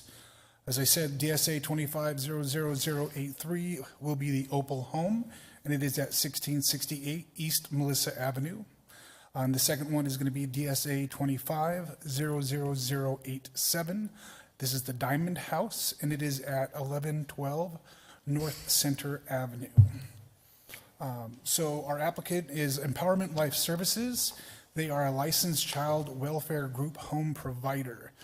Both these properties will be used as group homes, licensed by the state of Arizona for the care and supervision of children who have been removed from their homes due to abuse, neglect, or other family challenges. The group homes will be staffed with qualified professionals, including residential managers, child care workers, counselors, and support staff. All staff members will go through a thorough background check and receive ongoing training in child care, conflict resolution, trauma-informed care, and emergency preparedness. The home will operate 24/7 with staff available to support the children at all times. At no time will the number of residents exceed the capacity permitted by the zoning code for a group home in these areas. And to kind of talk on the number of residents, there's kind of three deciding factors. So the first is going to be this conditional use permit. Staff is recommending, up to 12 as a group home, or I'm sorry, up to 10 residents in this group home. Now, the state licensing agencies may choose a different number. They may say 7, they might say 12, they might say some number in between. And even if they're licensed for 12, they'll still only be limited to 10 per this conditional use permit. Another factor is going to be building standards and fire code. So it may be that building says, hey, you're allowed 7 under these building codes, or you're allowed 11 under this building code. And depending on how they make those adjustments might depend on, from a building perspective, what that occupancy load would look like. So it's probably going to be whichever agency has the lowest number, that will be the number of residents allowed. If the other two agencies decide that, hey, we're both good with more than 10, planning is still limiting that to 10, so it will remain 10. So it could be less, but it can't be more than 10 with this conditional use permit. So real quick, this is an overview of their general locations and some locations of the local schools. Because this is intended to keep kids kind of in their neighborhoods that they came from and to keep them in their social circles. These homes are located in our neighborhoods so that they can try to keep these kids in schools. So that really has a huge benefit on their education, not bouncing around schools more than they need to. So here are those two locations, Opal Home to the southeast and the Diamond House there to the north. Here is the Opal Home at 1668 Melissa Avenue. There's the front of the home. Here it is from the top down. Fenced yard, large lot. And here it is looking south from the rear of the home. The home is there in the middle, and then that is Mesquite Elementary School across the street. And then this is Diamond House over on North Center Avenue. Again, from the front, large fenced-in yard. Here it is from the top. And here that home is, looking east from Center Avenue. So as with conditional use permits, we have our 5 criteria that we review these requests through. I'm going to look at 2 of these. So all of these conditions or criteria have been met. I want to focus on numbers 3 and number 5. Number 3, that the proposed use will have no adverse effect on abutting property. The proposed group homes should have no appreciable adverse effect on abutting properties. The proposed use will also provide a safe and supportive environment for children in crisis. It will enhance our community's overall well-being by offering offering services that support family stability and reunification, and engage with local resources, including our schools, community centers, and local agencies, to provide children with opportunities for success and growth. And then this is the 5th criteria, that the conditions stated in the approval are deemed necessary to protect the public health, safety, and general welfare.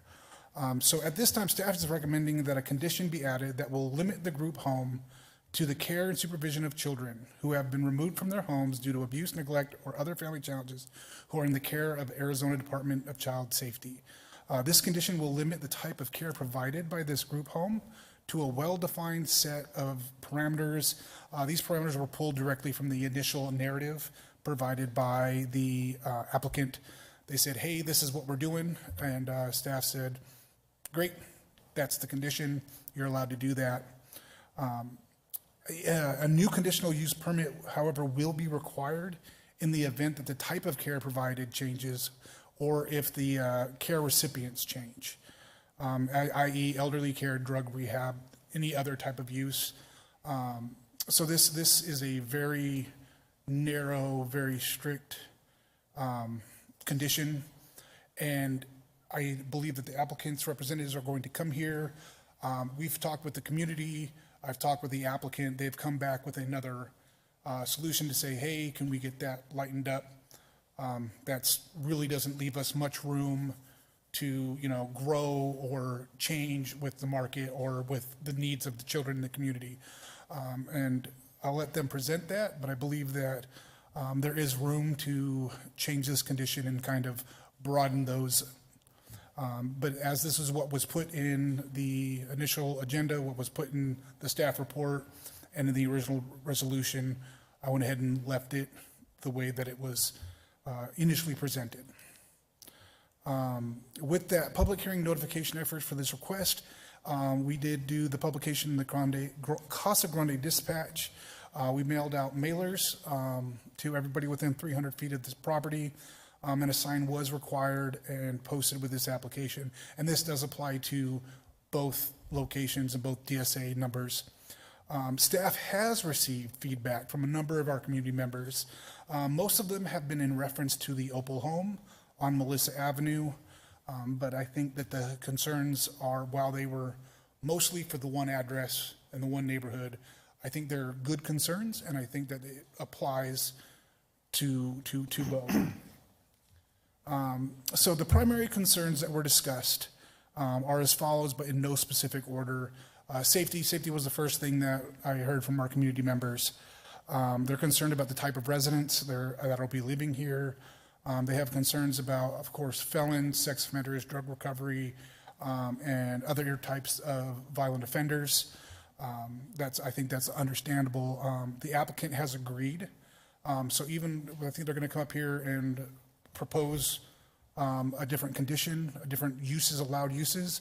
But they have agreed to say, hey, if you do give us other uses that are allowed, that they can expressly prohibit these types of uses that are of the most concern to our community members. And I can show that later, or if our applicant can bring those up. The second concern is we hear a lot here is property values. Community members are worried about that a group home is going to lower their property values or make it difficult to sell their home in the future. Property value is one of those things that is so nebulous and so market-driven, and there's so many moving parts to it that it is difficult to say one way or the other that this will in fact lower your property values or this won't have any effect whatsoever. So we kind of just, yeah, it's valid. I just don't know where to go from there with that. It's a consideration for every development that we approve here. And then quality and professionalism. We've had community members that are worried about in the future or have had negative issues with living next to a group home type setting, especially ones run poorly or by unprofessional groups. And these are valid concerns. Nobody likes bad neighbors, and if you're uncomfortable in your own home, that's really, we don't want that either from the city. So the specificity of staff's initial condition proposal, that narrow definition, would require any change in use or type of resident to go through a new public hearing. And with that, if they know that 3 years down the road, whatever, they are going to have to go back through a public hearing, it could be that this encourages our applicant to maintain a positive relationship with their neighbors as to build that community support. So when they do go to ask for additional uses, that those community members, their neighbors will come in and say, hey, they've been great. We absolutely adore them. We hardly know they're there. Give them the thumbs up. And if they're bad neighbors, then it gives them an opportunity to come in and say, hey, look, it's been a nightmare for 3. So keeping this very specific, very narrow might have some follow-on effects to kind of keep honest people honest. So what I would like to do, because these are 2 separate applications, 2 separate requests, if it's possible, I would like to run these as, instead of normally we would run them, if we could do the recommendation and then the public hearing bit, and then do it again for the second one, because I want people to have an opportunity to speak to the specific address that their concerns are for, or we could, And I think the way the agenda is written, the next item is for 1112 North Center. So I think we can go forward with the public hearing on 1112 North Center, make the recommendation. You guys make your motion, vote, and then go back, do the public hearing and then call G5 to order. And then the 1668 East Melissa one will go through the public hearing. Okay, so are you essentially done with your presentation to staff? Yes. Okay, so let me go ahead and open up for commissioners to ask staff questions about both.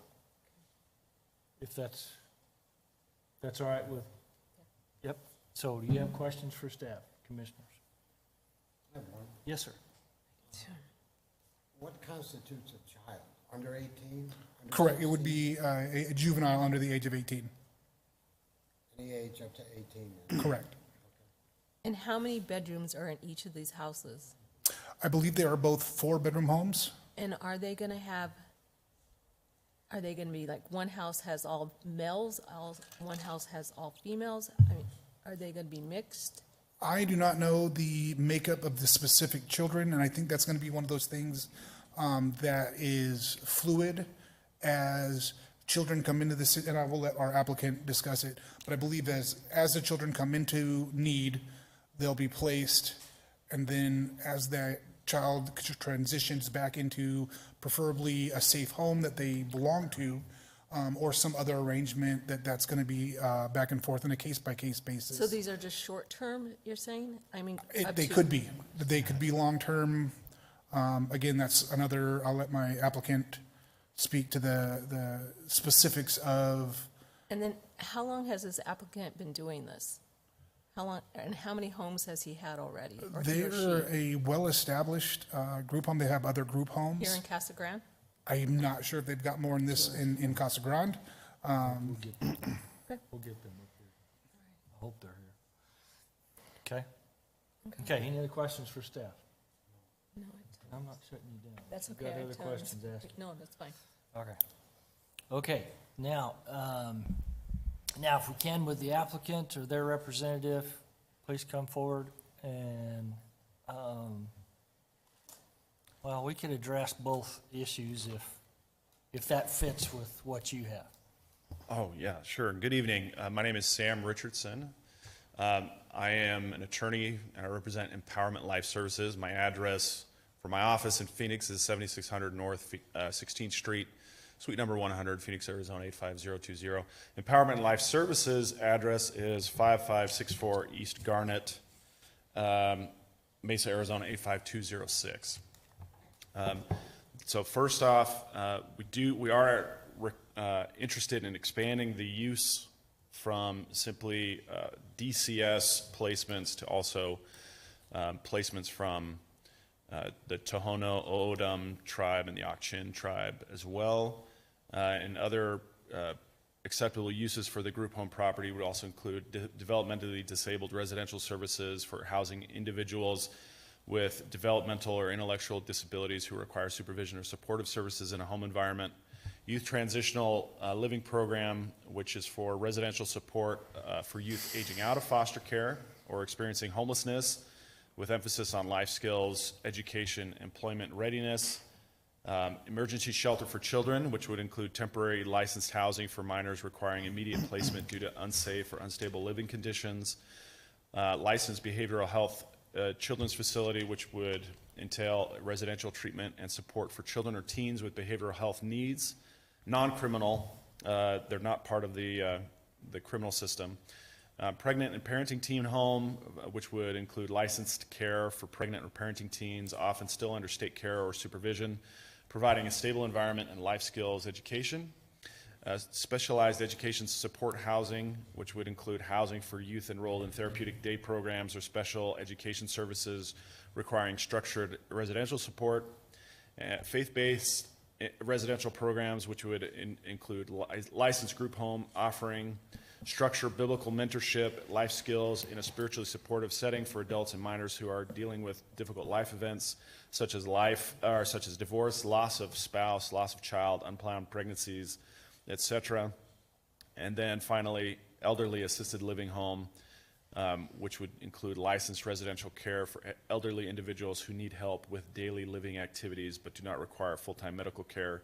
This includes personal care, meals, and supervision in a home-like environment. Each of those would be a separate use that we would seek if, to broaden the use of these two particular properties. What we're not seeking, we are definitely not seeking any housing for registered or unregistered sex offenders. We're not seeking any form of drug or alcohol rehabilitation for adults. We're not seeking reentry housing or transitional programs for individuals with convictions. And we're not seeking halfway houses or diversion housing for individuals involved in the criminal justice system. So these are not people with a history of criminal activity. These are generally teens, but they do range in age from typically 6 years of age to 17 years of age. They're often siblings who are housed together. So there are boys and girls. We're trying to keep siblings together as much as possible, keep those family units in as stable an environment as we can. Their typical stay is 6 months, some longer, some shorter. And the other question that went unanswered was how many other sites does Empowerment Life Services operate? They operate 2 other homes in the Phoenix area. They have been doing this for, I think, about 10 years, and they've had hundreds of kids go through their system successfully and achieve. They do certain metrics of achievement, and they have a 95% success rate on those metrics.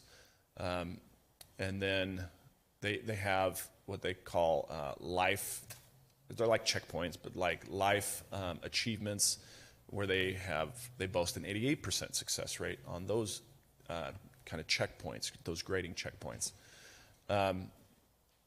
The reason why they are coming to Casa Grande is because they have people from your community already in those homes in the Phoenix area, and they're wanting to, because they see that need, they're wanting to keep them in the community so that they can have that continuity of lifestyle here in your wonderful city.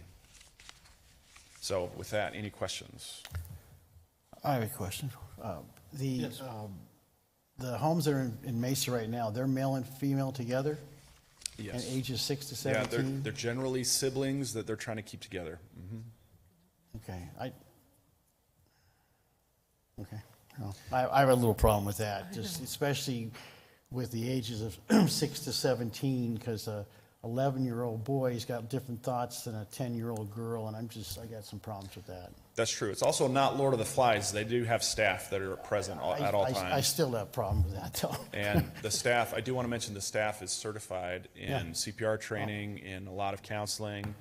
They are also level 1 fingerprint cleared, background check, and they have to continue their certification. Right, I'm sure of that, but, because I live in a neighborhood on the next street over, we have a group home, it's been there for a long time, but it's strictly males, and I don't know, this concept, that's a little different for me, so, anyway, it's just me.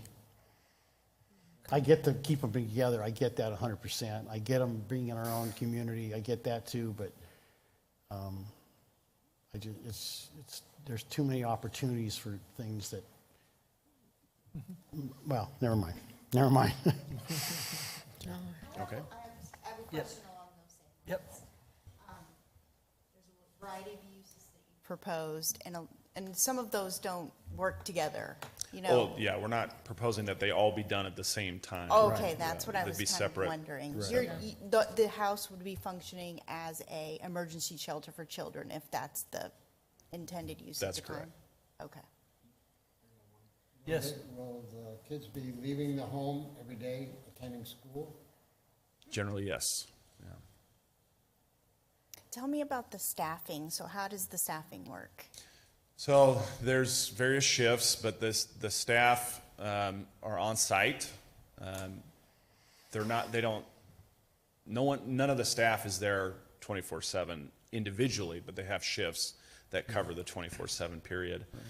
So that there's always somebody on site monitoring the activities there. And I do want to kind of go over the certifications of the staff too. So they are residential managers, child care workers, counselors, and support staff. They're all thoroughly background checked, receive ongoing training in child care, conflict resolution, trauma-informed care, and emergency preparedness. They have, there's no time when the number of residents exceeds the capacity. It's the 10 residents plus the staff. So that's what we're looking at. So how many bedrooms to each house? I mean, that's a lot of kids in one house. 10. Yes, so there's 4 bedrooms, Okay. which I believe Mr. Leonard mentioned. Yeah. Okay. I chuckle because I have 7 kids of my own, and everyone says that's a lot of kids. I know, but that's your family. These are people that may not No, know I each understand. other, I so understand. that's a different scenario. I wouldn't care if I had 7 kids in one house either, if they were my own, but these are, youth who have had issues, so I don't think you'd want, it's a lot of kids. Any other questions for the applicant? Yes. I just have one. Yeah. So the condition wouldn't cover all the uses you're suggesting, correct? Go ahead. The condition that staff recommends only covers that single, very narrow allowance. Okay. Do you have that? Do you have that in your presentation that pop it up and see that language? The condition in the application only covers placements by DCS. Our our real hang-up with this particular condition, it doesn't include the tribal placements, which is what we would also, that's what we're really seeking. That's number one. If we can't get this, we would be seeking one of those other types of uses that I described a moment ago. So have you created any language to offer us as to what that would look like? So right now, what we want is Yeah, he did that whole list. He put that whole list. group home would be limited to care and supervision of children who have been removed from their homes due to abuse, neglect, or other family challenges, who are in the care of Arizona Department of Child Services or tribal entities that provide a similar service. Okay. And that list is in that packet that I've provided you along with some of the community comments. And like I said, staff is amenable to loosening some of that to include some of those other uses on this list. We understand that that restriction is significantly narrow.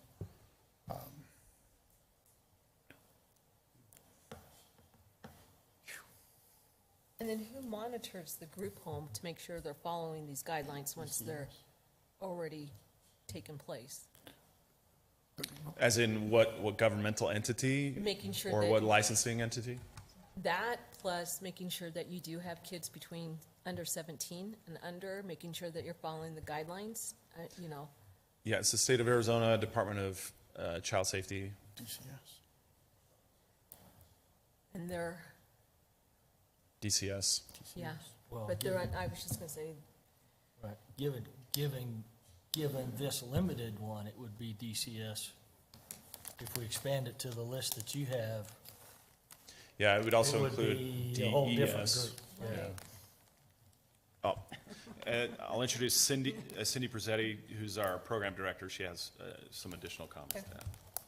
To answer the licensing. Okay, can you be sure you can hear you on the Sorry. microphone? To answer the licensing question, we are licensed through Department of Economic Security, Child Safety.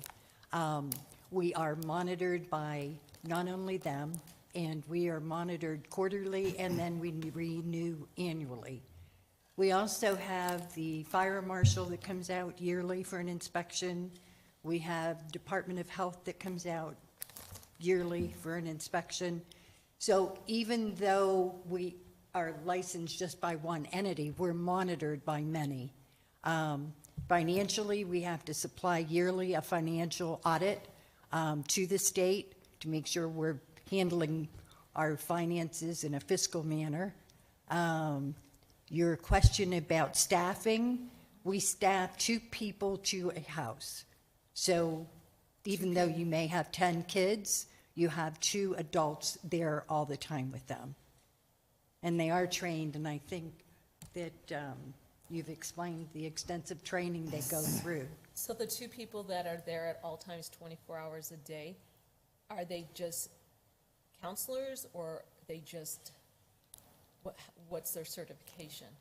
Well, they wouldn't have necessarily a license, but they are certified to be direct care workers. So they go through not only the extensive fingerprint clearance, they go through multiple trainings. The state requires it, so not only is our agency requiring it, we're also mandated by the state and they give us a list. They must do these things, or they can't work with the agency or work with the children.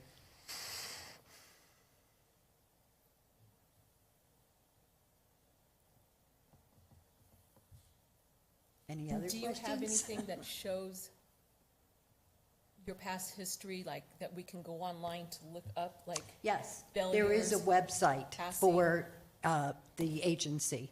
And what's the website? So It is Empowerment Life Services, LLC.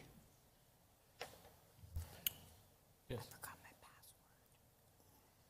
Garrett, are you ready, or? I mean, I don't know if are we able to take into account what you're doing elsewhere in this? Well, I just want to know past record. I just wanted to see. Okay. I mean, performance, yeah, I mean, I can go by what they say, But I want to see what they actually do before we say, yes, come into our community, and Plus, then, we've proven to be a good neighbor. Currently, we have 2 locations in Mesa, okay. and, yeah, I thought maybe we should bring our neighbors, because they vouch for us. They're, you know, it's important to us to be a good neighbor. We do keep an extremely low profile. Okay. Because often people react in a negative way to think that we're going to have juvenile delinquents. We do not have juvenile delinquents. We take care of the abused and neglected children. Okay. Okay.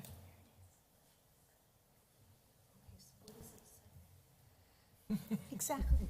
Good luck. Does it, like, what's their past? Oh, here it is. They have good written code?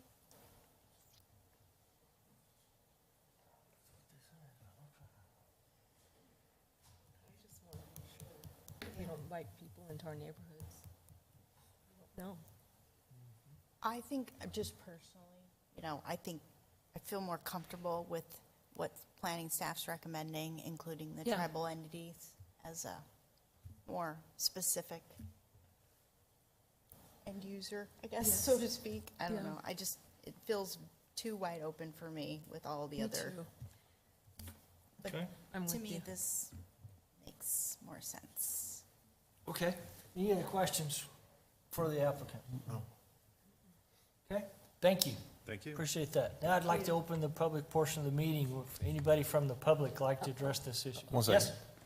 Let's just make sure. So that we're opening up the public meeting for, for G4, which is 1112 North Center Avenue. yes, sir.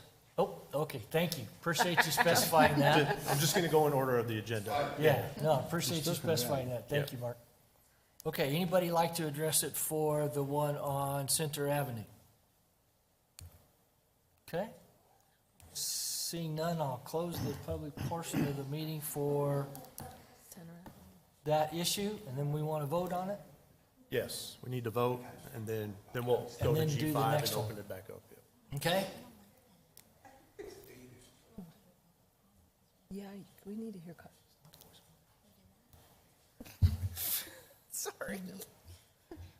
They're revolting.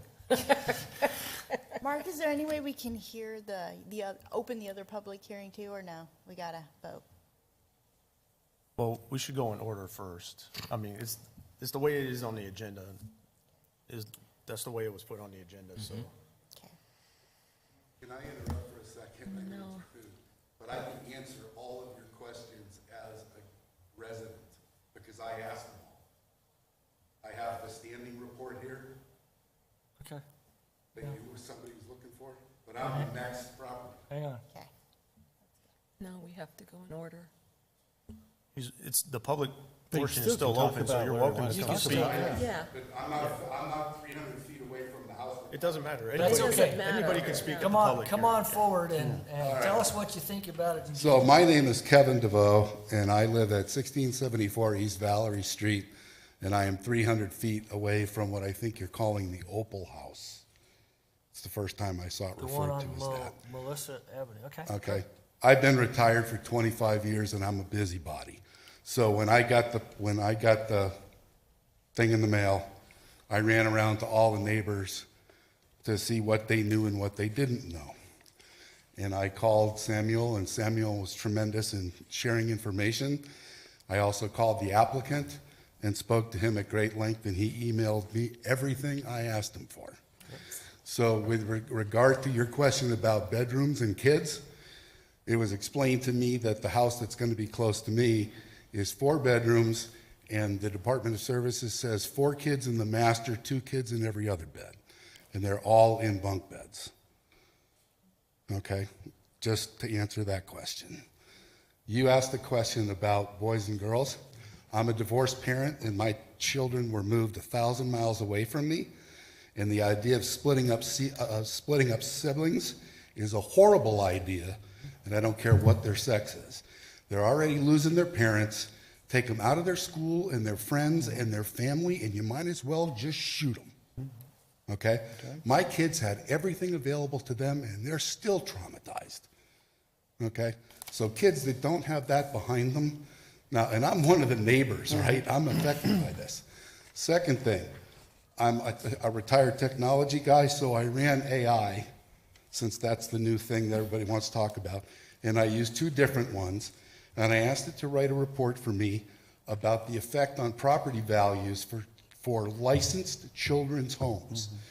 And despite the fact that there's a lot of emotional responses, the actual data does not show that there's any decrease in it. And what's interesting is I used Grok 3 and I used Microsoft Copilot, and they gave me the same answer. Okay? So I'm confident that it's not going to do the property value. My reservation was I didn't like the definition of group home. It's too amorphous. Okay? Licensed children home, I'm fine with. Okay? Some of the ones that were up there, I do have an issue with elderly because we have a couple 100-bed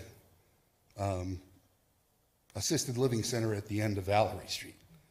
So I don't think we have the pressing need for that kind of stuff. For halfway houses and that stuff, I would have an issue. I do have some experience with those in past lives. So one of the other questions was the supervision.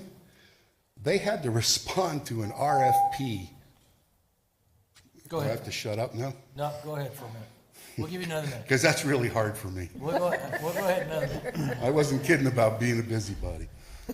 So they had to respond to an RFP that came out from Child Protective Services.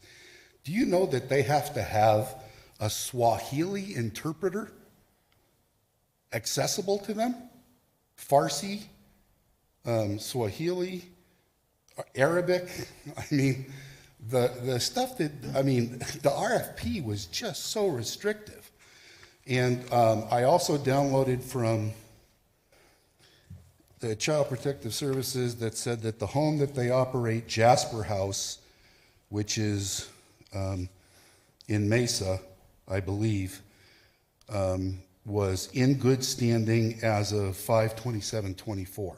That was the most recent thing that was on the website that I could find. So all I can say is, as a neighbor, I'm supportive of it. I am actually going to, if they're approved, I'm going to donate a bunch of furniture for them because I think I've got stuff that will help create a community environment. And I think that kids deserve every chance they can possibly get, especially when their parents are fuck-ups, not them. Okay? Pardon my French. Okay? But kids are all too often the victim, and we need to be behind them. Thank you for the opportunity. Awesome, thank you. We appreciate your busybodiness. Yes, we do. Anybody else from public like to address this issue? Great, good deal.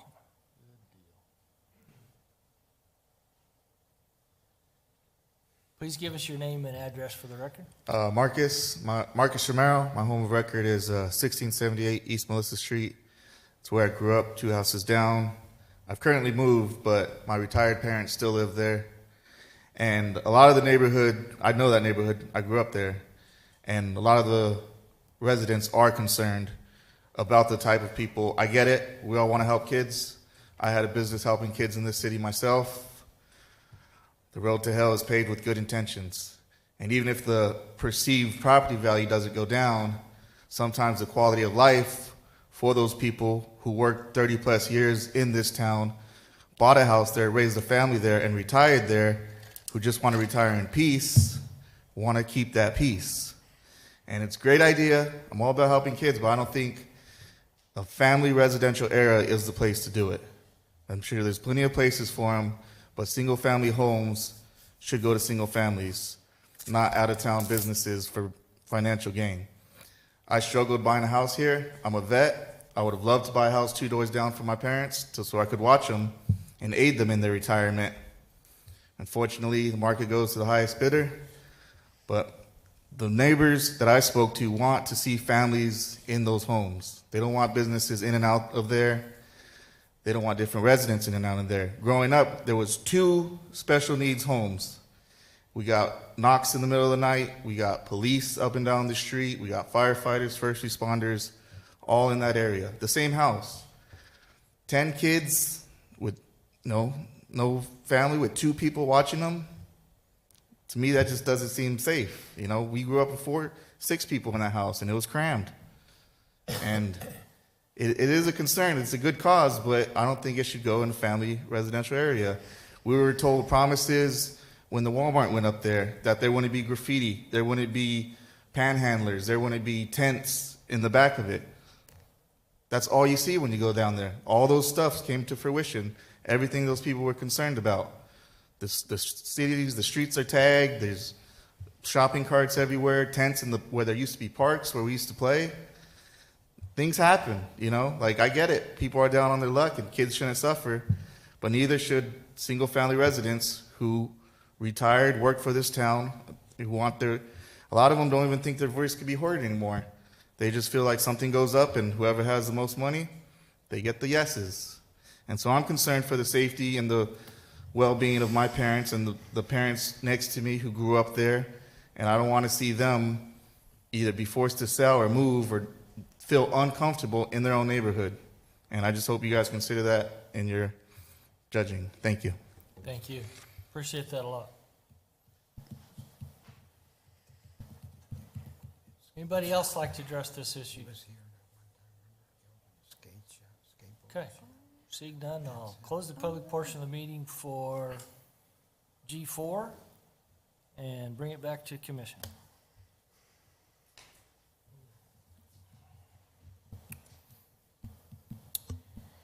Chair, I'd like to make a motion. Thank you, Garrett. I'd like to make a motion to approve the conditional use permit and associated resolution DSA 21. Okay. Don't take it away. Wait. 008600. DSA 250087. 00087. Okay. With the following conditions. Okay. I think we want to modify one of Did those you conditions. wanna- Can we modify? Did you want to add the yeah. tribal entities? How Or should we go anything about else? Whatever else you want to add. modifying that condition? I think we need to modify. Just make a it. motion with the condition. Okay. And make a motion to modify. Well, your motion is to approve the CUP with the condition number 1 and condition number 2 to read, and then just read what you want the condition to say. So I have the language if you need it. Okay, that'd be perfect. The language I have is, this group home will be limited to the care and supervision of children who have been removed from their homes due to abuse, neglect, or other family challenges who are in the care of Arizona Department of Child Services, or Arizona Department of Child Safety, or tribal entities that provide similar services. Okay. So I'd like to make a motion to approve the conditional use permit and associated resolution DSA 250087 with the following conditions. Number 1, the group home is to be limited to no more than 10 care recipients. And 2, this group home will be limited to the care and supervision of children who have been removed from their homes due to abuse, neglect, or other family challenges who are in the care of the Arizona Department of Child Safety or tribal entities providing similar services. Very good. I'll second. Nope. You got a second? Guess Erica's. Okay. Okay, we have a motion and second. Any discussion? Seeing none, please call the roll. Member Smith, Yes. Member Aldrete, Aye. Member Vanderhayden, No. Member Hubbard, I do see that we need a need for this, and I'm going to say yes. Member Peters, Nay. Vice Chair Garza, Aye. Chairman Benedict,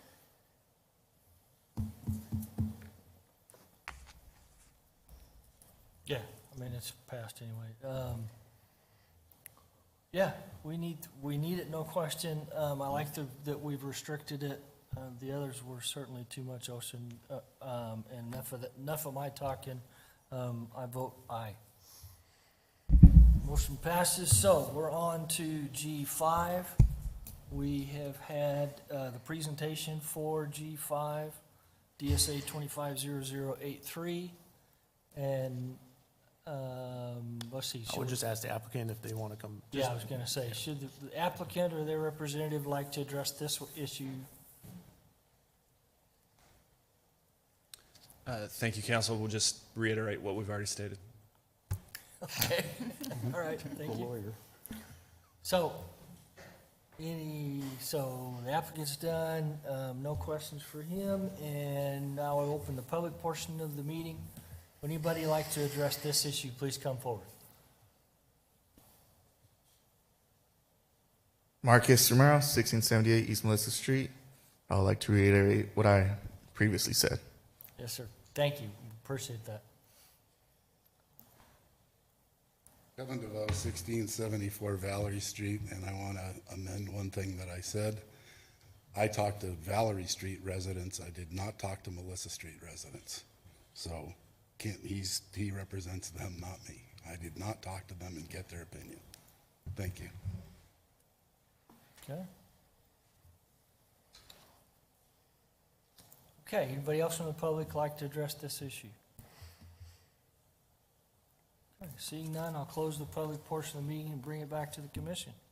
Chair, I'd like to make a motion. Thank you, Garrett. I'd like to make a motion to approve the conditional use permit and associated resolution DSA 25-00083 to allow for a group home up to 10 residents at 1668 East Melissa Avenue, Casa Grande, Arizona 85122 with the following conditions. 1, the group home is to be limited to no more than 10 care recipients. 2, this group home will be limited to the care and supervision of children who have been removed from their homes due to abuse, neglect, or other family challenges who are in the care of the Arizona Department of Child Safety or tribal entities who provide similar services. Okay, very good. Second. Okay, good.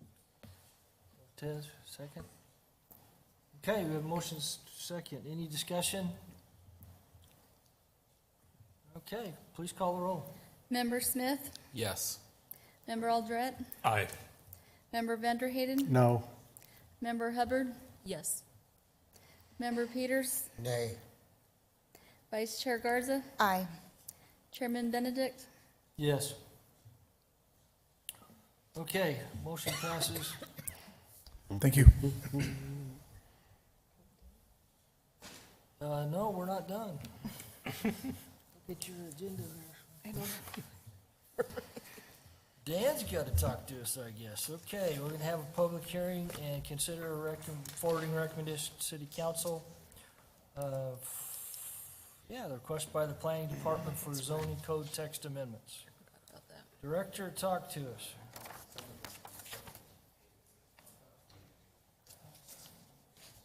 Thank you, Mr. Chairman. Good evening, Mr. Chairman, members of the commission. Thank you for the opportunity to present this evening. I'm going to walk you through the proposed code amendments under DSA-25-00029. This code amendment package is structured around 3 key objectives, which is listed on the screen. Replacing Chapter 17.68 to update the administrative procedures and other related code sections to ensure consistency. Creating a new Chapter 17.66 to formalize the citizen review process, and making revisions to the residential, business, and industrial use tables.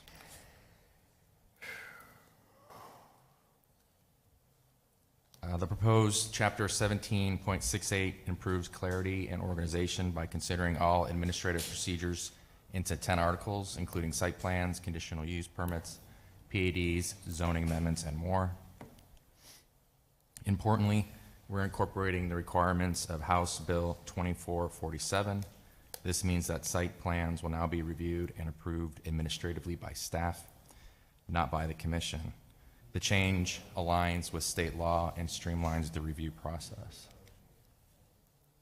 We've also consolidated development standards for certain conditional uses, which are listed on your screen. This consolidation ensures consistency and enhances the clarity for applicants and staff. Under the new structure, there is no longer a distinction between major and minor site plans. All site plan reviews will be conducted administratively. We've included a clear process for site plan amendments, distinguishing between major and minor amendments to ensure the appropriate level of review. In support of the code changes for administrative procedures. Director, can you hang on just a second? Excuse me, sir. I'm sorry, we're having trouble hearing what's going on over here. Don't want to interrupt the conversation. Please continue on, but we're having trouble hearing. Go ahead. In support of code changes for administrative procedures, we're also amending several other chapters listed on your screen. Nothing of real substance, simply aligning the language with Chapter 1768. However, the specifics could be found in your memorandum. So we'll first cover 1768 with any questions that you may have before we move on to 1766.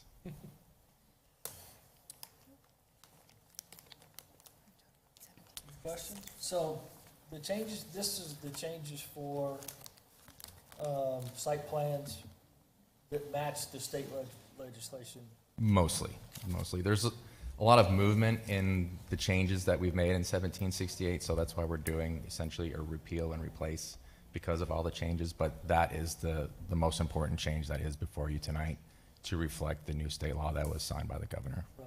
So this board, or any board, the city council too, doesn't review site plans, major site plans, preliminary lot plans, any of that. That is correct. That will now be done administratively because we are no longer allowed to subject those to a public hearing. And when does this take place? This will take place after the city council reviews and approves, and 30 days after that. When does the legislation say that we have to? It has to be in effect by January 1st. And we anticipate under our current, it'll be in effect by November, December, so we'll be close. We just want to make sure we get into a place before January 1st. Yeah. Don't want to fight that battle there. So we will just see land use changes, right? You'll see Zoning changes. public hearing items, conditional use permits, rezonings primarily. Okay. Changes to the general plan.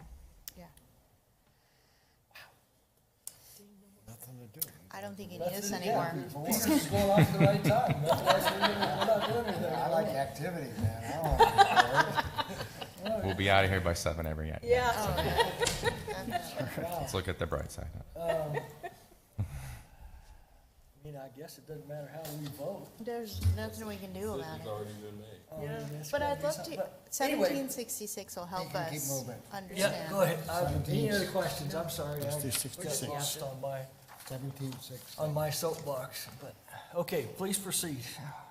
So moving on, turning to chapter 17.66, the citizen review process. This new chapter aims to enhance transparency and foster early, meaningful public input. It ensures the community is informed and engaged before applications advance too far in the review process. The purpose of chapter 17.66 is to enhance transparency, encourage early public input, mitigate potential negative impacts, and support community character. Pre-application notices will be mailed to property owners within 300 feet of the site and may be expanded at the director's discretion. This facilitates early dialogue between applicants and neighbors. Some examples of design changes that might result from early public engagement include lower building heights, increased setbacks, changes to lighting or access points, and enhanced landscaping or well treatments.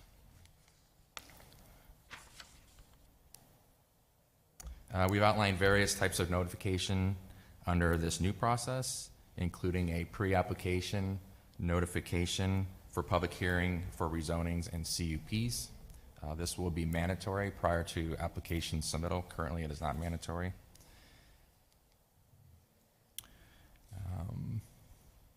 This is basically our public hearing notification requirements, which is currently in place. Not much is really changing here. Administrative review notices for site plans and plats to inform the surrounding property owners that the city has received an application for development that will be reviewed administratively. This will give the neighbors really an opportunity to provide comments to staff in order for us to try to mitigate any potential negative offsite impacts that the surrounding neighbors have. So although we're reviewing projects administratively, it still provides an opportunity to include the public and which is always very helpful. We don't have all the right answers as to what's better for what's good and what's best for a neighborhood. So the public will still be involved, and that's very important to us as staff, but I also think to our elected officials. Sure. And as we've experienced, the public comes up with some good ideas. They do. There's been some that have been very helpful to us. So before we move on to the changes to the zoning use tables, any questions you may have? To me, this is not robust enough. It doesn't require the applicant to conduct a public meeting. It does not, but there is, it does require them, well, we would be doing the notifications of. Which 300 feet just doesn't get to enough people. Sorry, but no. 300 feet is the minimum. If there is a more impactful use, we will extend that as necessary, as we currently do now. Currently, the minimum is 300 feet, but we often extend that much further if we think that this is much more impactful to a neighborhood than just the people within 300 feet. So Yeah, we it's do have just- that discretion. It's just whether your judgment is our judgment, right, of what's impactful. Because I think this review process should require the applicant to conduct a public meeting and provide that feedback in the form of a public response, right? So we received this feedback, and here is how we responded to those comments. And that's not really documented in this text that you've provided me. So I think it needs work. Fair. I'll say, just in my experience doing planning, as far as public participation, neighborhood meetings and all of that, yes, they are important. They bring out a lot of good things, but I will trust that our director has the experience to understand when a project is going to have that impact that the neighbors are going to want to be notified to a larger extent. For example, a project I was working on in Pinal County has a requirement, 600 or 1,200 feet. I had notified 1,200 just to be safe. I had 2 people show up to my neighborhood meeting, and that was it. And so I don't think we need to onerously put it on an applicant to meet with a larger area if it's not necessary for their project. And I'm going to trust that the director will have that discretion and experience and knowledge to make that decision. And so that's where I think this is perfect, because there are many times in the jurisdictions I do work in, they do require a neighborhood meeting before you submit your application. And we hold that neighborhood meeting, and I show up at 6 and nobody shows up. And so then I leave at 6:30. And so it's kind of like, why are we holding a neighborhood meeting for something that is a no-brainer to a lot of people, or it's something that just doesn't make sense to hold a neighborhood meeting? So not requiring a neighborhood meeting unless, again, the director sees it as a necessity, I think is a good way to go about this, because it helps streamline the process for the applicant and for staff, so that there's less things that they have to do themselves. Because does staff attend neighborhood meetings when they're held? We do attend neighborhood meetings. Because these are being reviewed administratively, what can be challenging sometimes, even with the comment period, is we receive conflicting wants from the neighbors, and which neighbor do we listen to? So this will create challenges by itself, just by reaching out. If an applicant is meeting the development standards of our zoning code, as staff, which neighbor do we listen to? When we've had neighborhood meetings, sometimes neighbors could get frustrated because they feel under the new administrative review process, they would say, well, what are we doing here if there's not much that we can really do for it? So it's really about tempering expectations. Currently, right now, we don't have a requirement for a neighborhood meeting for the citizen review process that's done administratively. It's basically just a mailed notice from staff to gather input and comments from the surrounding neighborhood, and phone calls, and we would happy to meet with those as well. If we felt there was a situation where a neighborhood meeting is justified, we would request that of the applicant to do that in order to try to address some of the concerns that the neighbors may have. Does it say that in here? Because it really talks about the neighborhood meeting relating to a public hearing, not necessarily anything outside of that. It does not specifically say for the administrative review a neighborhood meeting. Well, Notification may be mailed, notice, neighborhood meeting, or both at the director's discretion. So yes, it does say that. I don't know. It's a lot to shoulder, you know? I don't know. I just feel like you're gonna have the public on your back with every decision made because they don't have a voice. They're not gonna have an outlet. And if it's not documented, the questions they ask and the response, or no response that needs to be provided, it's very hard to understand that they're being heard, right? So that they're, you know, I did get to say what I wanted to say, and it's documented, and maybe they couldn't provide exactly what I wanted or whatever. I just think it's very important to just hear them. Absolutely, and that is the goal of this department, and really at the direction of our city management team and elected officials. Yeah, because they're definitely going to be at city So council, call to the public's. If up we and don't down. do it and something's going up and we haven't done it, I don't want to be put in that position. So we have a tendency to do more than what we think is necessary in order to prevent us from being put in a position where we should have had. In this case, we have to do the notice.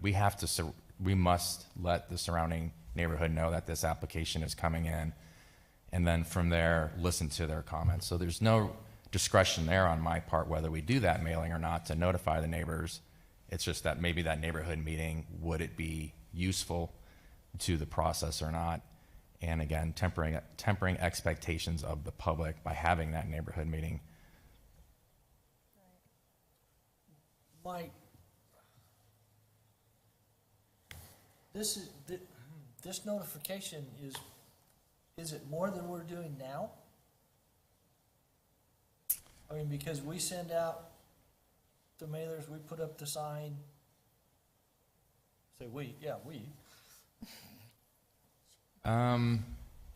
That's where I was It's- like, I would say it's mostly, and I'll defer to, Jim's been here a lot longer than I have. I think we're not taking anything away, except we're not going before the Planning and Zoning Commission. Right. We're still notifying Right, the it's surrounding, It's the same, except, right. just doesn't come before this It'll come body. to us. Yeah. It's the same notification as it is now. I know. That's what I was trying to say. It needs to be a little more robust. And because, because we're out now, they don't have this meeting to come to. The code currently is silent with regard to some of the notification, and so we've just by practice have standardized the notification, so it's Yeah. always 300 feet, Right. it's always 15 days, but when you look at the code, a major site plan and a preliminary plat and some of the other processes are actually 10-day notice and 200 feet. So if anything, this implements what we already have done by policy, but it puts it into the code to make it consistent at 300 minimum. Well, we'll have a public portion before we vote on it. We'll have a public hearing. This is very near and dear. Yeah, we'll have that, just same process as the others. Okay. Any more on? All right.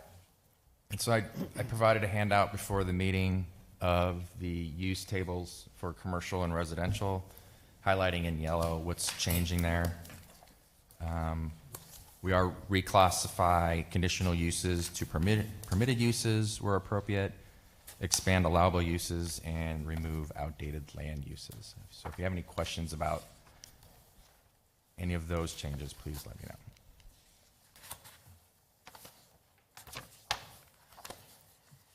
Okay, so public building and quasi-public, which I always love that term because what is that? Okay, so they can go in any zoning, is what you're telling me It's there.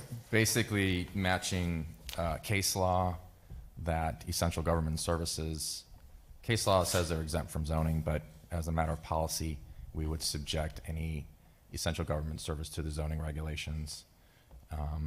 And this is basically in your residential zoning, it permits them all by right.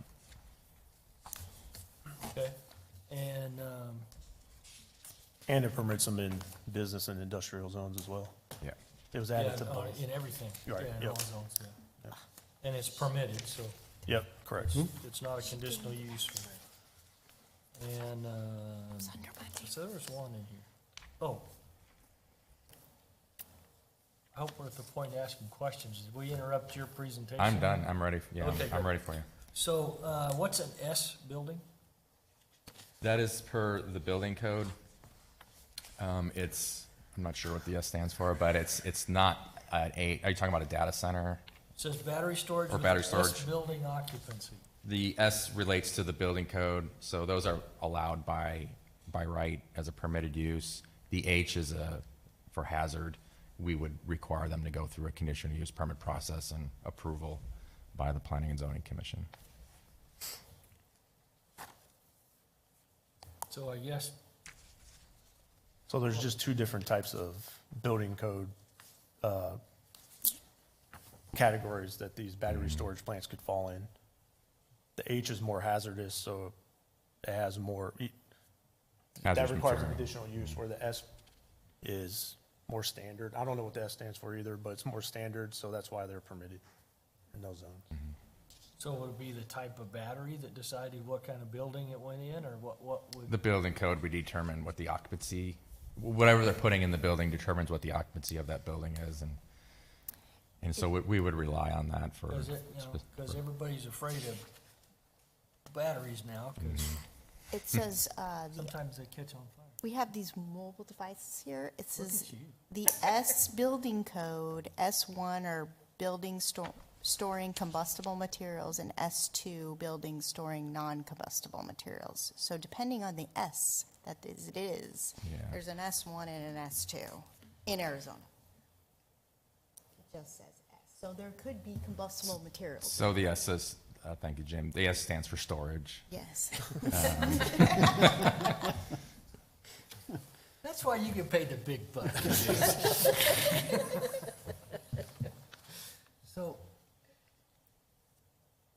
So what's an H? Hazardous materials is if the occupancy is. These are just some But that. it's already combustible in an N, okay. Yeah. Hazardous is like chemicals, right? Okay. It sounds like most of them will come in as an H, is probably what you're getting at, Mr. Chair, but we'll see. It's possible. I'm not sure that they could. Yeah, I mean, we've all seen the news about, Right. you know, the batteries that's starting on fire, and I assure you, the utilities I'm aware of are very aware that that's an issue, because it hurts them as much or more than it hurts anybody else, but it makes you a little bit nervous just to carte blanche approve them, although it is in the industrial zonings only, so. that And they've makes come it- a long way. Typically, that those makes videos are legacy systems, but they've improved Oh, the safety no, of these I- battery systems by. Yeah, I'm aware, because it hurts the utility Right. as much more than the public when those batteries go off, because they're depending on them, so. But I was just, what the heck is that, and how does that make the public feel better about the whole issue? Okay, any other discussion, questions for Dan? Okay, Actually, I just Yes. have one question. I didn't really realize this, but battery storage with an S building, is this assumption that all battery storage will have to have a building? Because there are battery storages that don't have buildings, and so can one without a building go in there? Because they have cabinets, and those flood themselves, so fires like that don't happen, and it's all outside. And then they have like a substation that's part of it sometimes, and it connects right to that without a building, really. It's a good question. I don't know if I have an accurate answer for you, but I would assume that the type of storage facility, and I know what you mean, I've seen the outdoor where they're in cabinets. Yeah. And we would just rely on the building official and the building code as to how he's treating the occupancy Okay. of the site, and if it's an S or an H, Okay. and run it accordingly. Thank you. I assumed the building was that long. Shows what I, okay, bad assumptions. Okay. That's all I have. That's good. And then I have some sample motions for you after the public has spoken. We'll have Very 3 good. motions this evening. Okay, so you are the applicant, so you had your chance. Thank you. And now, open the public portion of the meeting. Anybody from the public like to address this issue? Please come forward. You're on, Gloria. I don't like this new system. Gloria Johnson Story, 1245 East Laurel Drive, Casa Grande, Arizona. I'm speaking to the notification portion, and the prior director was supposed to be, he said they were trying to revise it to at least 500 feet. The last time I was notified, it was Rodeo Road, and they only hit the first 2 streets. And as you know, I went around and did a petition, and the 3rd row did not even have a clue. And this upsets people. And I don't know where they are, but there's a lot of citizens, and they come to me, and they complain about what's going on, but where are they? And especially now where you guys can't even say anything, and it's all up to your discretion, that makes a big difference. And I know it's the state that did this to you, but I really feel more notification. And not everybody gets the dispatch like I do. And I don't read the publicized information always. I do stop and look at yellow signs, and a lot of people are getting restless and upset with the way things are going in the city right now. You know, the growth is just unbelievable. And it's very hard. And the older you get, the harder the changes are. But just to let people know that you care, even if they don't get their way, they should get a voice. And 300 feet isn't very much. And I know I argued for a few more feet, and I did get it. But if the citizens don't have the input, it gets pretty sad because people get very angry. Thank you for that point. We are having the 300 feet just because it's the minimum requirement by state law. Well, I will say that through experience, Paul had wanted to do 500 at least. I didn't see that with what he left me, but Yeah, he had talked to me, believe me, I had a few talks with Paul. And we had talked about extending it because not enough people get notices. and we may extend it as necessary. As a courtesy, As a to courtesy, the yeah. citizens, because people get very angry. None of you are elected, but I heard some people that wouldn't have voted for you the last time there was a problem here, and I thought, okay, then are you going to be on the commission, or are you going to step forward? No, they're just upset because something has bothered their community. And they talk about the developers, and developers come in and make zone changes. When you buy a house, you're stuck. You cannot change your zone to protect yourself. Thank you. Thank you, Gloria.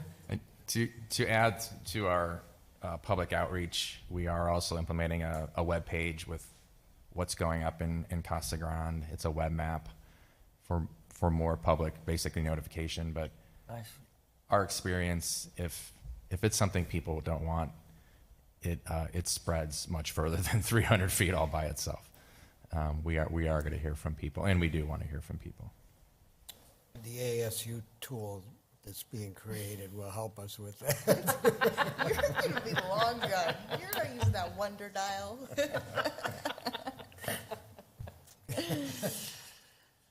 I just think it still needs more work, so it's not going to go down positively with me if we have to vote on all of them together, just so you know.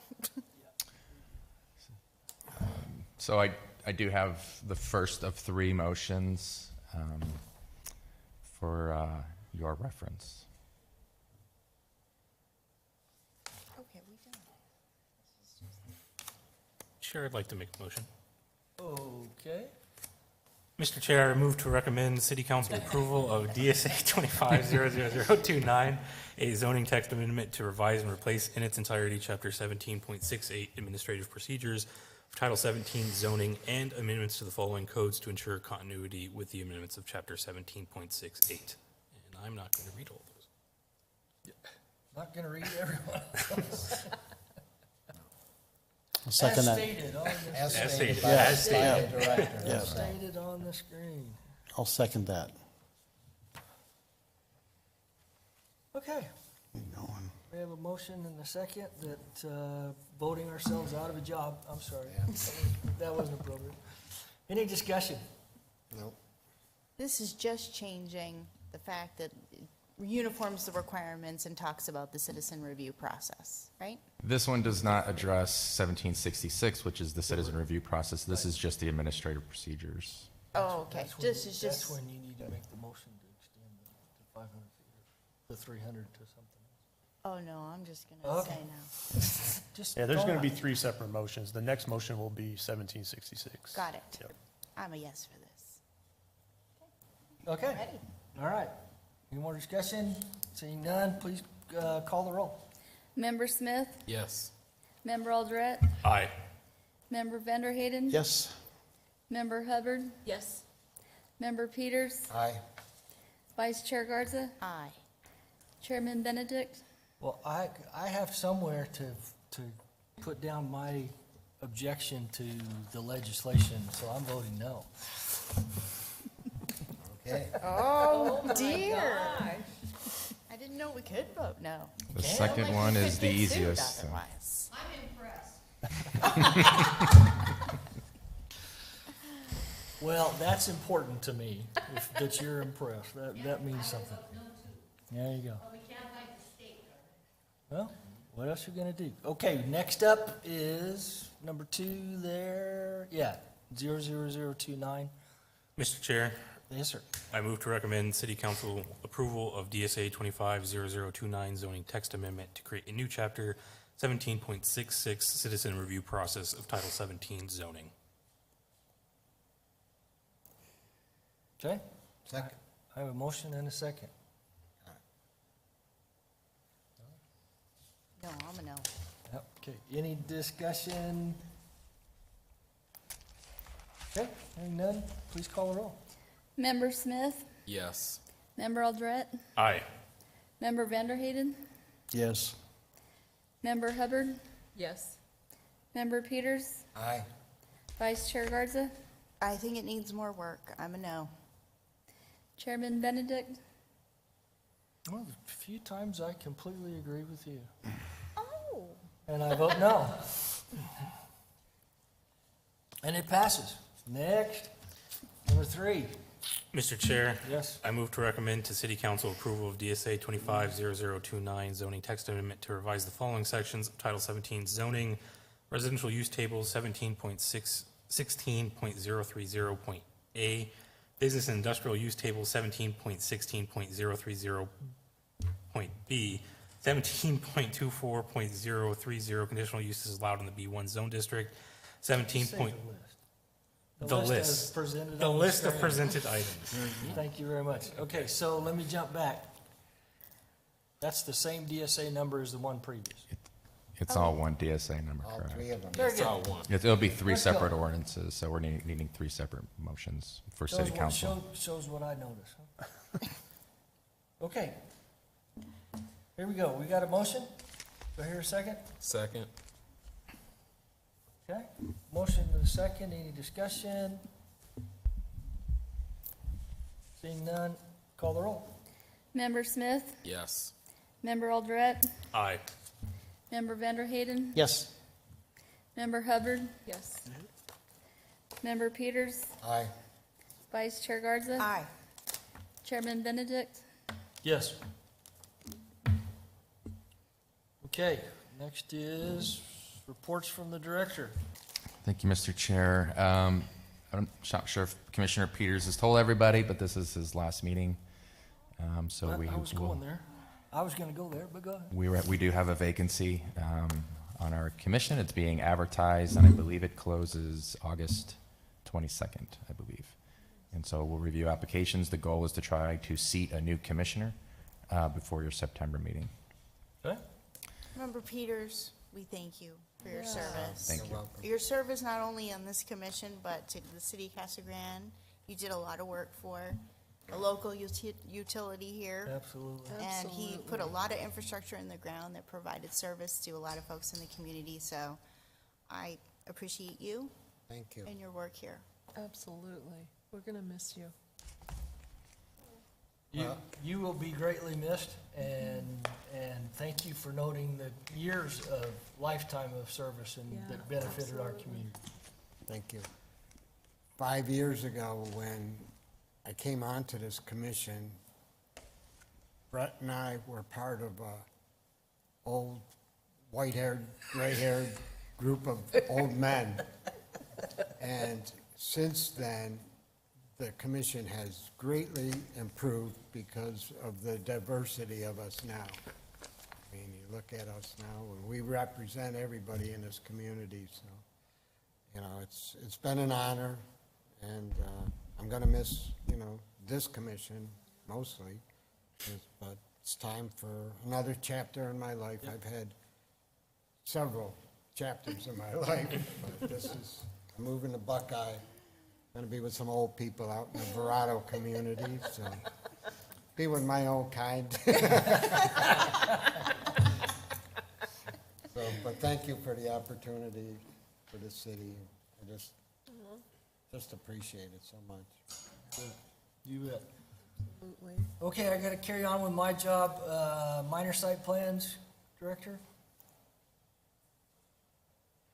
He's turned off his mic. I'm sorry, I have nothing to report, Okay, nothing for the board. besides what's in your agenda. And you guys see what the city council did to us? No, what'd they do? They approved everything we sent to them. Oh, okay. Okay. Okay, and you have development reports, which is my favorite things. So, yes, with thank yous to Commissioner Peters, our meeting is adjourned. All right, last one. Thank you all.